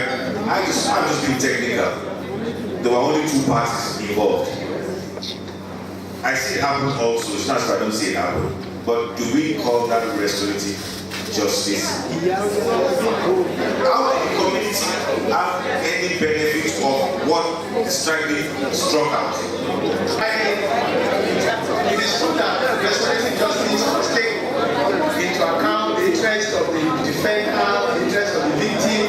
Just as I stated, the community may not always be involved depending on the circumstances. May not be directly involved.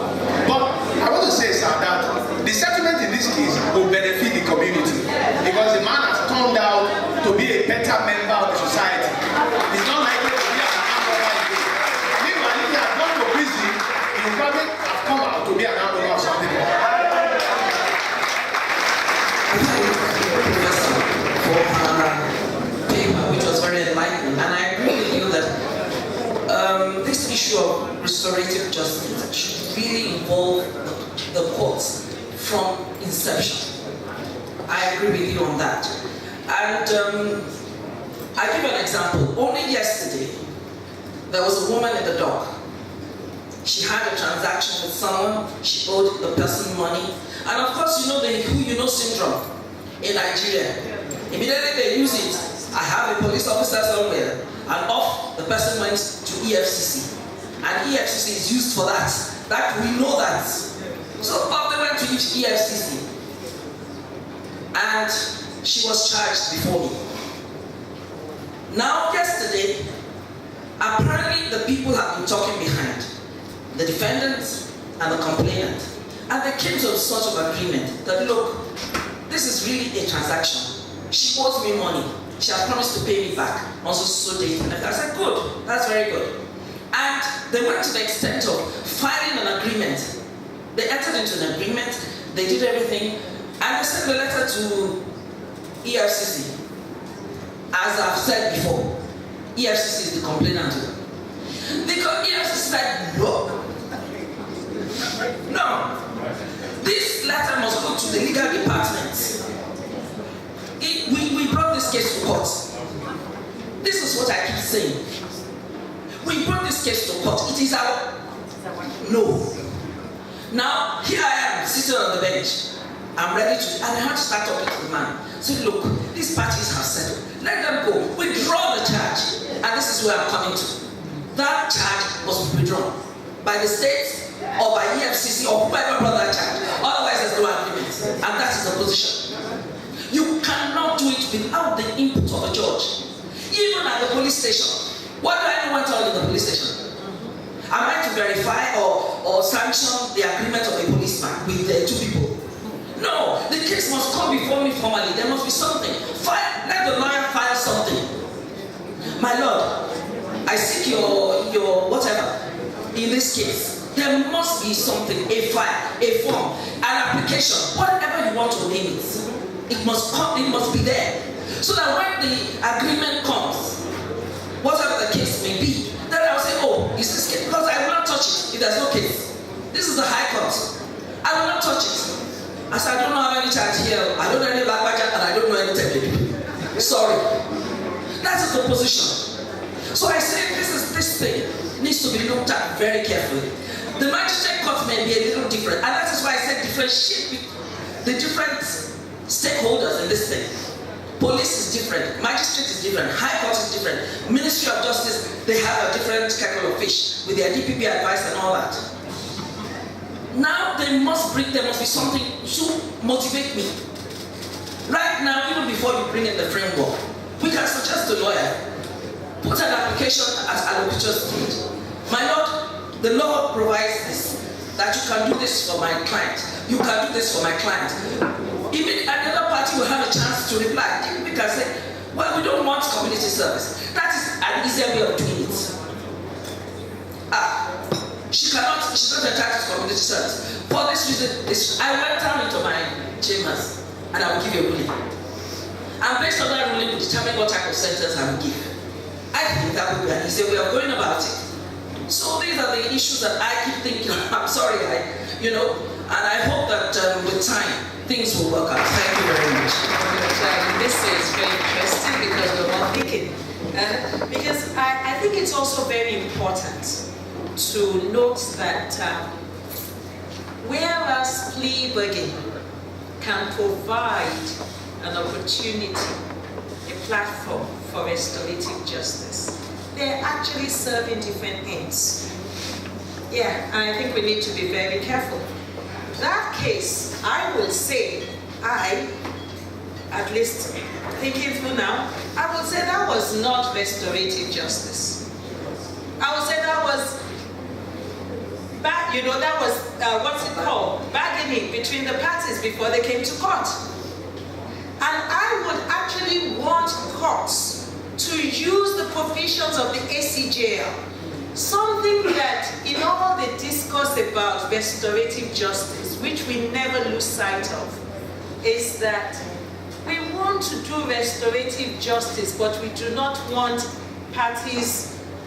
We would then not need criminal justice again if anybody can just do anything and they go and sort themselves out and they just come back to us. No, it's not exactly like that. It must still be, that's why I said, we must never lose sight of the fact that there is a wrong.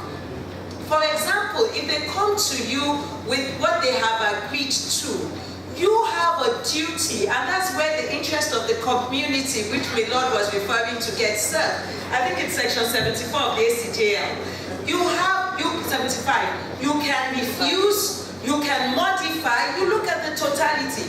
I would have loved that young man to still have a sentence, though not a custodial sentence. Though not a custodial sentence. I would have loved him to still have a sentence. It could be all those my many conditional whatever, rather than just they've sorted themselves out, come and withdraw. So I think it's somewhere in my paper I did say that the goal of restorative justice is not speedy trial or caseload, is not decongestion of caseload or prison. No. It can achieve that end, but that is not the starting goal. The starting goal is doing justice. That it helps us to decongest the courts and decongest the prison is added value. And so I think it's important as we continue to explore. But like I said, we're just exploring. Yeah. We're just exploring. Yeah. We will evolve what best suits us. Let's keep the open mind. Let's be explorative, but let's also recognize, and understand the principles very clearly so that we don't lose out along the line. I ask if there's anybody from the NBA here, please. I also ask if there's any representation from the EFCC here too. May I ask if there's any representative of the police here? Okay, they are there. Please, can you give them the mic? If they can suggest, because they've been saying that.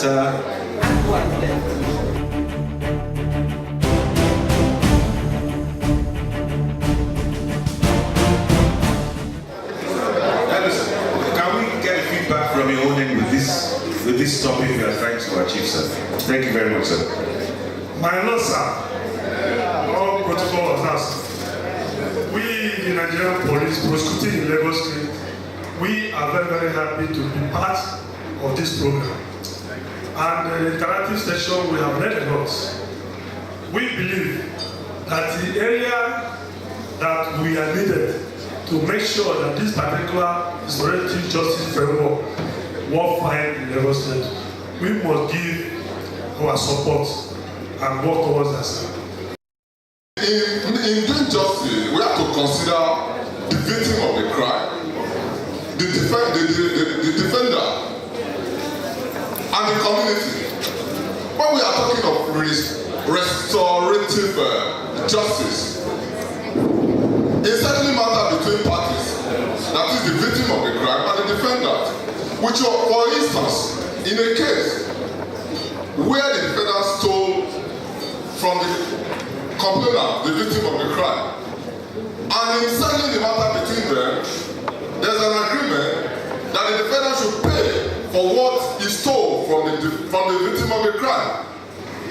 And in a situation where, even when the defendant was arrested at the instance of the police station, there are a lot of witnesses that have come and give their own experience, what has happened to them, the mode at which the offense was committed was the same thing. What has happened to them, their own property has been stolen, and which they suspect that same defendant to have been the person that stole their property. But in this case, the settlement goes to the victim of the crime, and that's circumstances. And those witnesses, they are not ready to come to the court. By the time we made an agreement, and the properties of the victim of crime was given to him, and the case ends, that same person is still going back to the community to commit, to do the same thing. In that regard, are the community getting justice? That is the question. Or what are we going to do? Is that going to still be? Are we going to still? Is that going to still be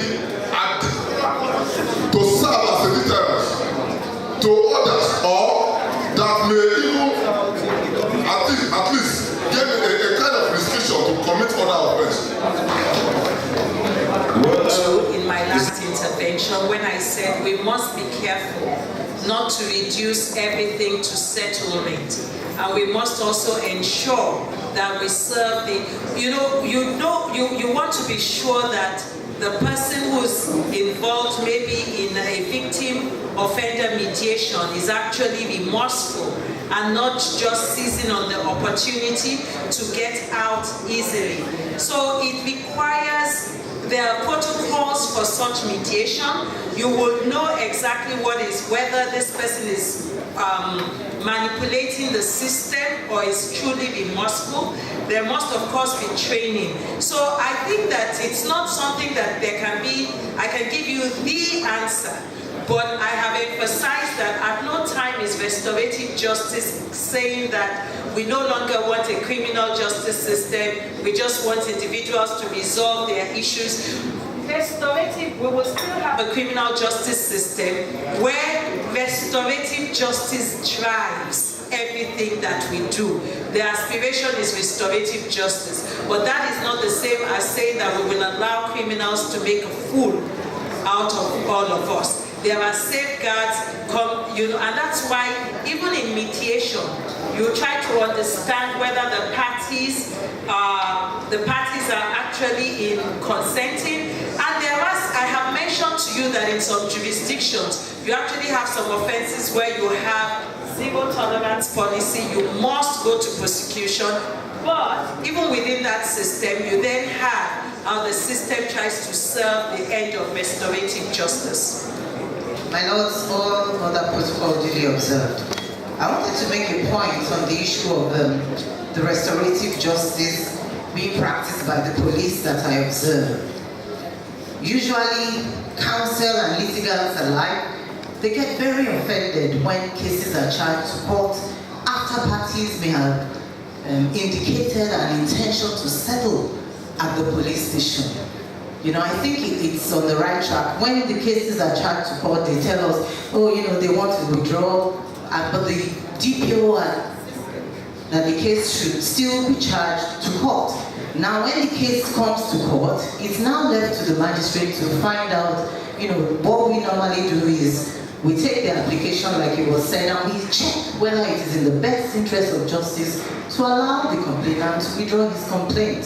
So I believe that, as it was said for the pre-charge, pre-trial stage, the policy will only legalize what many DPOs have already been doing, and it will probably help us educate the lawyers that there is absolutely nothing wrong with the police still charging a case to court, even though parties may have indicated an intention to withdraw, so that the records are straight, it comes into the court, and like Prof said, that it's not that somebody is just trying to pull the wool over our eyes and be smart. So that's the first one. And then the second one on the allow a complainant to withdraw. I believe that every time a magistrate exercises her discretion to consider whether it is in the best interest of justice for the complainant to withdraw, I really believe that I'm acting on behalf of the community at that point. So we're taking care of them. Thank you.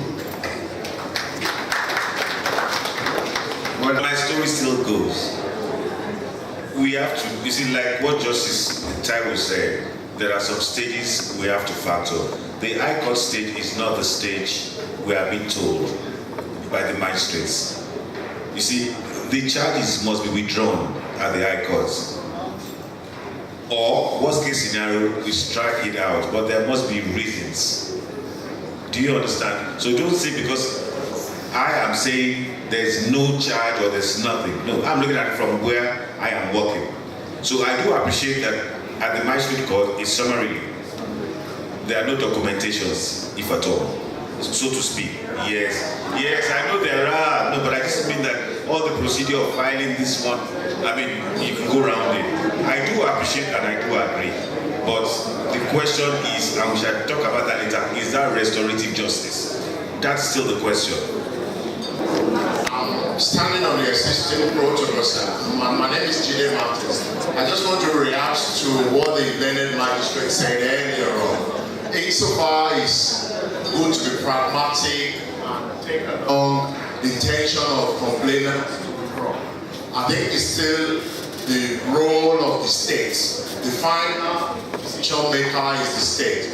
It's not just sufficient for a complainant to say, I'm unwilling to go ahead. I think for that matter to be properly and legally withdrawn, there's need for resort to be made to the state, either to the police prosecutor or to the office of the DPP.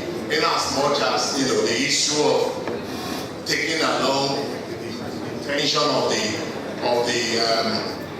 the complainant is concerned, and the law even allows us to do that. Section 72, subsection 2 often allow us to withdraw. We don't even need to make any formal application. You can make an oral application and withdraw the matter in court. So when you are withdrawing, it's because we reconsider our position. It's not because the decision to charge was flawed. It's not that. It's because there has been new development and that necessitate the need to revisit that issue, and we made an informed decision, albeit all along the line, to now withdraw the matter. I just thought I should reiterate that. Thank you so much. Thank you very much. So there must be a withdrawal.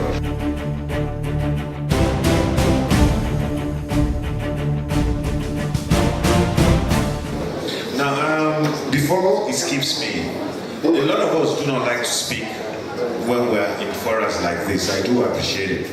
It's not because we are shy, but because we may think that what we're about to say doesn't mean anything. But you see, may I encourage any one of us, or if not all of us, that if there is any information, points, or anything you may need to add to this thing, if you can just send a note to the Ministry of Justice in care of the Prison Fellowship Nigeria, your thoughts in writing. You don't have to put your name or anything. Your thoughts in writing, if you want to put your name, I mean, we will appreciate it also. You can send to the Ministry of Justice. They have or to Mr. G.D. Martins. I think that was the gentleman that stood up a few minutes ago. Anything in writing, it's good. And if Mr. Jide Martins is ready to give us his email address, because we all have apps that we can do type. Okay. Do you want to do that now, sir? Yes. J.Martins. Just a second, sir.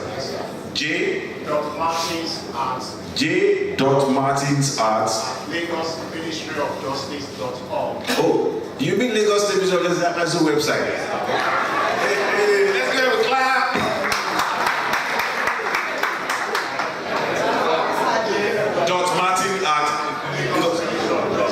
.martin@.org. All right. No NG. Okay.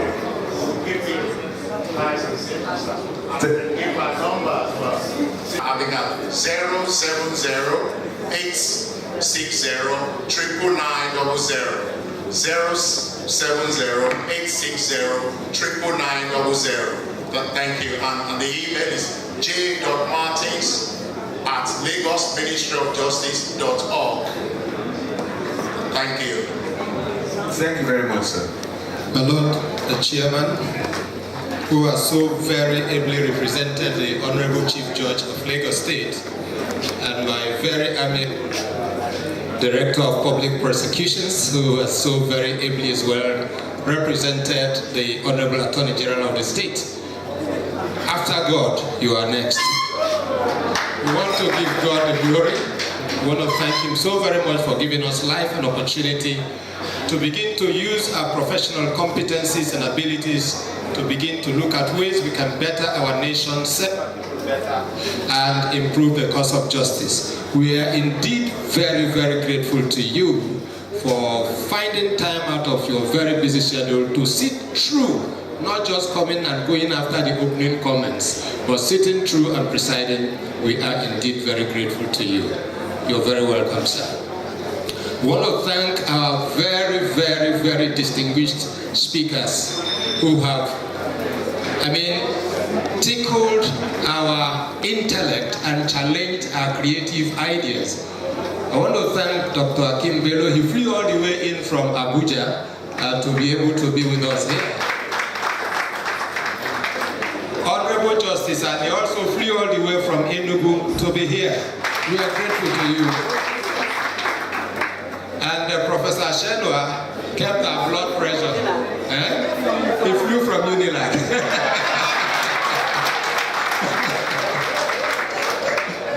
So we are very grateful. Yes, and our sponsors, the United Nations Office on Drug and Crime, very ably represented by our sister, Mrs. Ugonna Ezekwem. We are indeed very grateful. You know, I said to you a while back that wish your white colleagues were here to see that this investment is worth every dime that they have put to it. It's not just been it's not a talk shop. When we first held the Justice Conference, I think it was in this hall, 2011. The next one we had was in Abuja, 2013. And that was my first contact with Barrister Jide Martins, who came to represent the Honorable Attorney General there. And the resolution we made at that conference was that it was not going to be for us a talk shop. And I want to give glory to God that God has prospered and has taken us from stage to stage. So I want to thank my lords. I know how busy your courts are. When I first interacted with the Honorable, said, do you know what it is to take all the judges and the magistrates to go and attend your seminar? I said, oh, God, no vex. So I'm so glad and so grateful to my lords for being here with us and sitting patiently through. Your honors and magistrates, in fact, you are the hub. We thank you so much because coming here has not reduced your workload. So it's a sacrifice that is so enormous, and that deepens our gratitude and appreciation to you. And all the police, the NBA, we invited NBA officials in Kenya and Lagos, and maybe they have left before we call them up. But we want to thank each and every one of us who has been here. One thing, let me also thank our very distinguished members of the Lagos State Restorative Justice Steering Committee. I want to thank God for my friend and brother, Dr. Yemi of the Covenant University.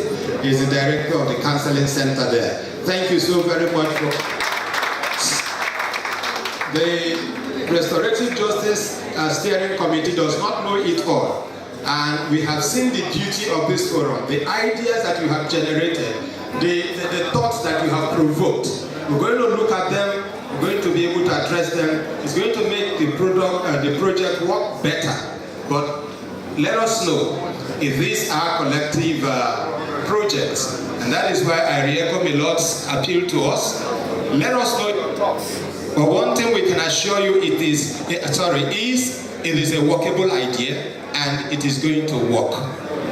Very shortly, Prof, let me queue behind Dr. Bello to say that in academics you can always disagree with your lecturers or with your professor. I think that restorative justice is one that is going to work from the police station, because if we regiment everything squarely, we know that these things go on. So what this project is doing is trying to provide structures, yes, legal backing. And part of our objective is that there is going to be a bill proposed for the establishment of Lagos State Restorative Justice Center, such that, they will have the powers that even if at the pre-charge or post-charge stuff, a decision can be made by the police to say, okay, I'm charging or I'm not charging. The DPP or the Ministry of Justice, the prosecutor can make that decision to either now refer the matter straight to the Restorative Justice Center once the law is in place. Because I agree that that is where I dissent also a little. If we do it well, it will improve the quality of justice delivery of our courts, because you have matters that can be sieved off your docket and sent to the appropriate quarter. So you have time enough to deal with matters that you necessarily must deal with. Yes, consequential benefit of prison decongestion is a key issue now, because the issue of inhuman custodial conditions is a global challenge which we must address in all ways possible. So this is also within the side class of restorative justice. We expect all these things are structured and factored together. We have seen from this morning that, from today's discussions, that it's an intertwined system of justice. The Lord kept making a point. Without the community, is it restorative justice? Now that is because we may have been talking about victim-offender mediation, but restorative justice goes beyond victim-offender mediation. Victim-offender mediation is just one of the processes, just one of the tools. You have family conferencing, you have sentencing circles. There are different tools that can be applied dependent on the specific circumstance of each matter or complaint. So please be rest assured that the Restorative Justice, of course, Steering Committee is a creation of the state in a sense, because you have, I want to thank my sister, Chief Magistrate Fabango, because she's an engine room, and of course the judiciary duly and properly nominated her to be their face in the Restorative Justice Steering Committee, and she's been doing wonderfully well. We have people from the prison, so it's a team that has representation from the key sectors. I want to thank you. I'm dilating a little because the packs will soon get to me, and as soon as they get to me, I will drop the microphone. But until it gets to me, I'm not ready to do. So please, I want to thank you very, very much. And please, we will solicit your kind cooperation that next time you get an invitation from us, do please honor the invitation. It will not be a waste of your time. And to UNODC, man, please, you have seen that your investment is worth it. The research stage, the training stage, because we are going to train people from the CDS, Community Development Association, like the point one of my lords made. The job of the probation officers is made difficult because we have not made use of them, like Professor Shenwa said. But that has not happened because we have not also explored other social structures that we have. We have community development associations, and now Lagos has gone even further. to take registration of residence. So it is possible to thread these things together in such a way that when you come to court, you are able to start, where are you living? You know, okay, go and bring your CDA. This way you begin to make the community feel a part of the system, and there will be, in my thinking, forgive me, a better appreciation of our collectiveness, and then you know you are not hidden because your CDA person knows you. So if you are serving sentence in Barega, for instance, the chairman of the CDA there should be involved because they live there. So the probation officer knows where to call, and that one knows where to. So it's something that we've got to work out the structures in such a way that they are connected and the synergy will be better. I think I want to say a very big thank you to all of you, and I want to thank especially our Honorable Attorney General, because that is our host ministry. If he had not bought into these ideas, the park is getting nearer me now. It would not have been possible, but we are so grateful to them. And I think on this note, I want to say a big thank you as I return to the microphone to my Lord, the chairman, who has the power alone to tell us whether to go or whether to stay. Thank you very much. Shall we rise for the national anthem?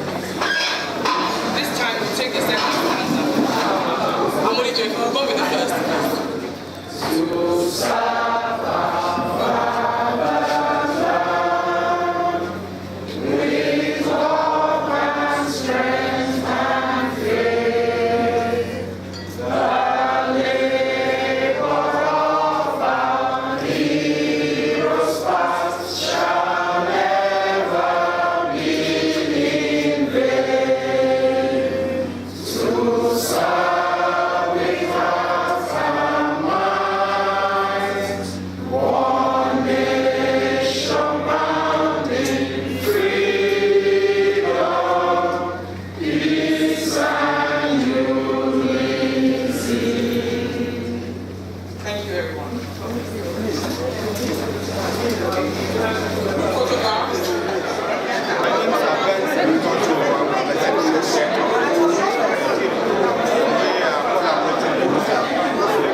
instructed or guided. But where, despite of not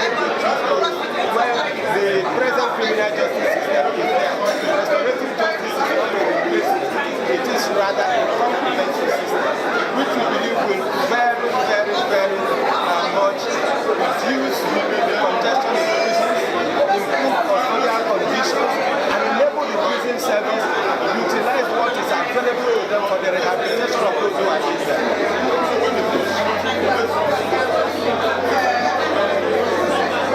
We are pilot. This is a pilot project, but we've seen it work elsewhere because Prison Fellowship Nigeria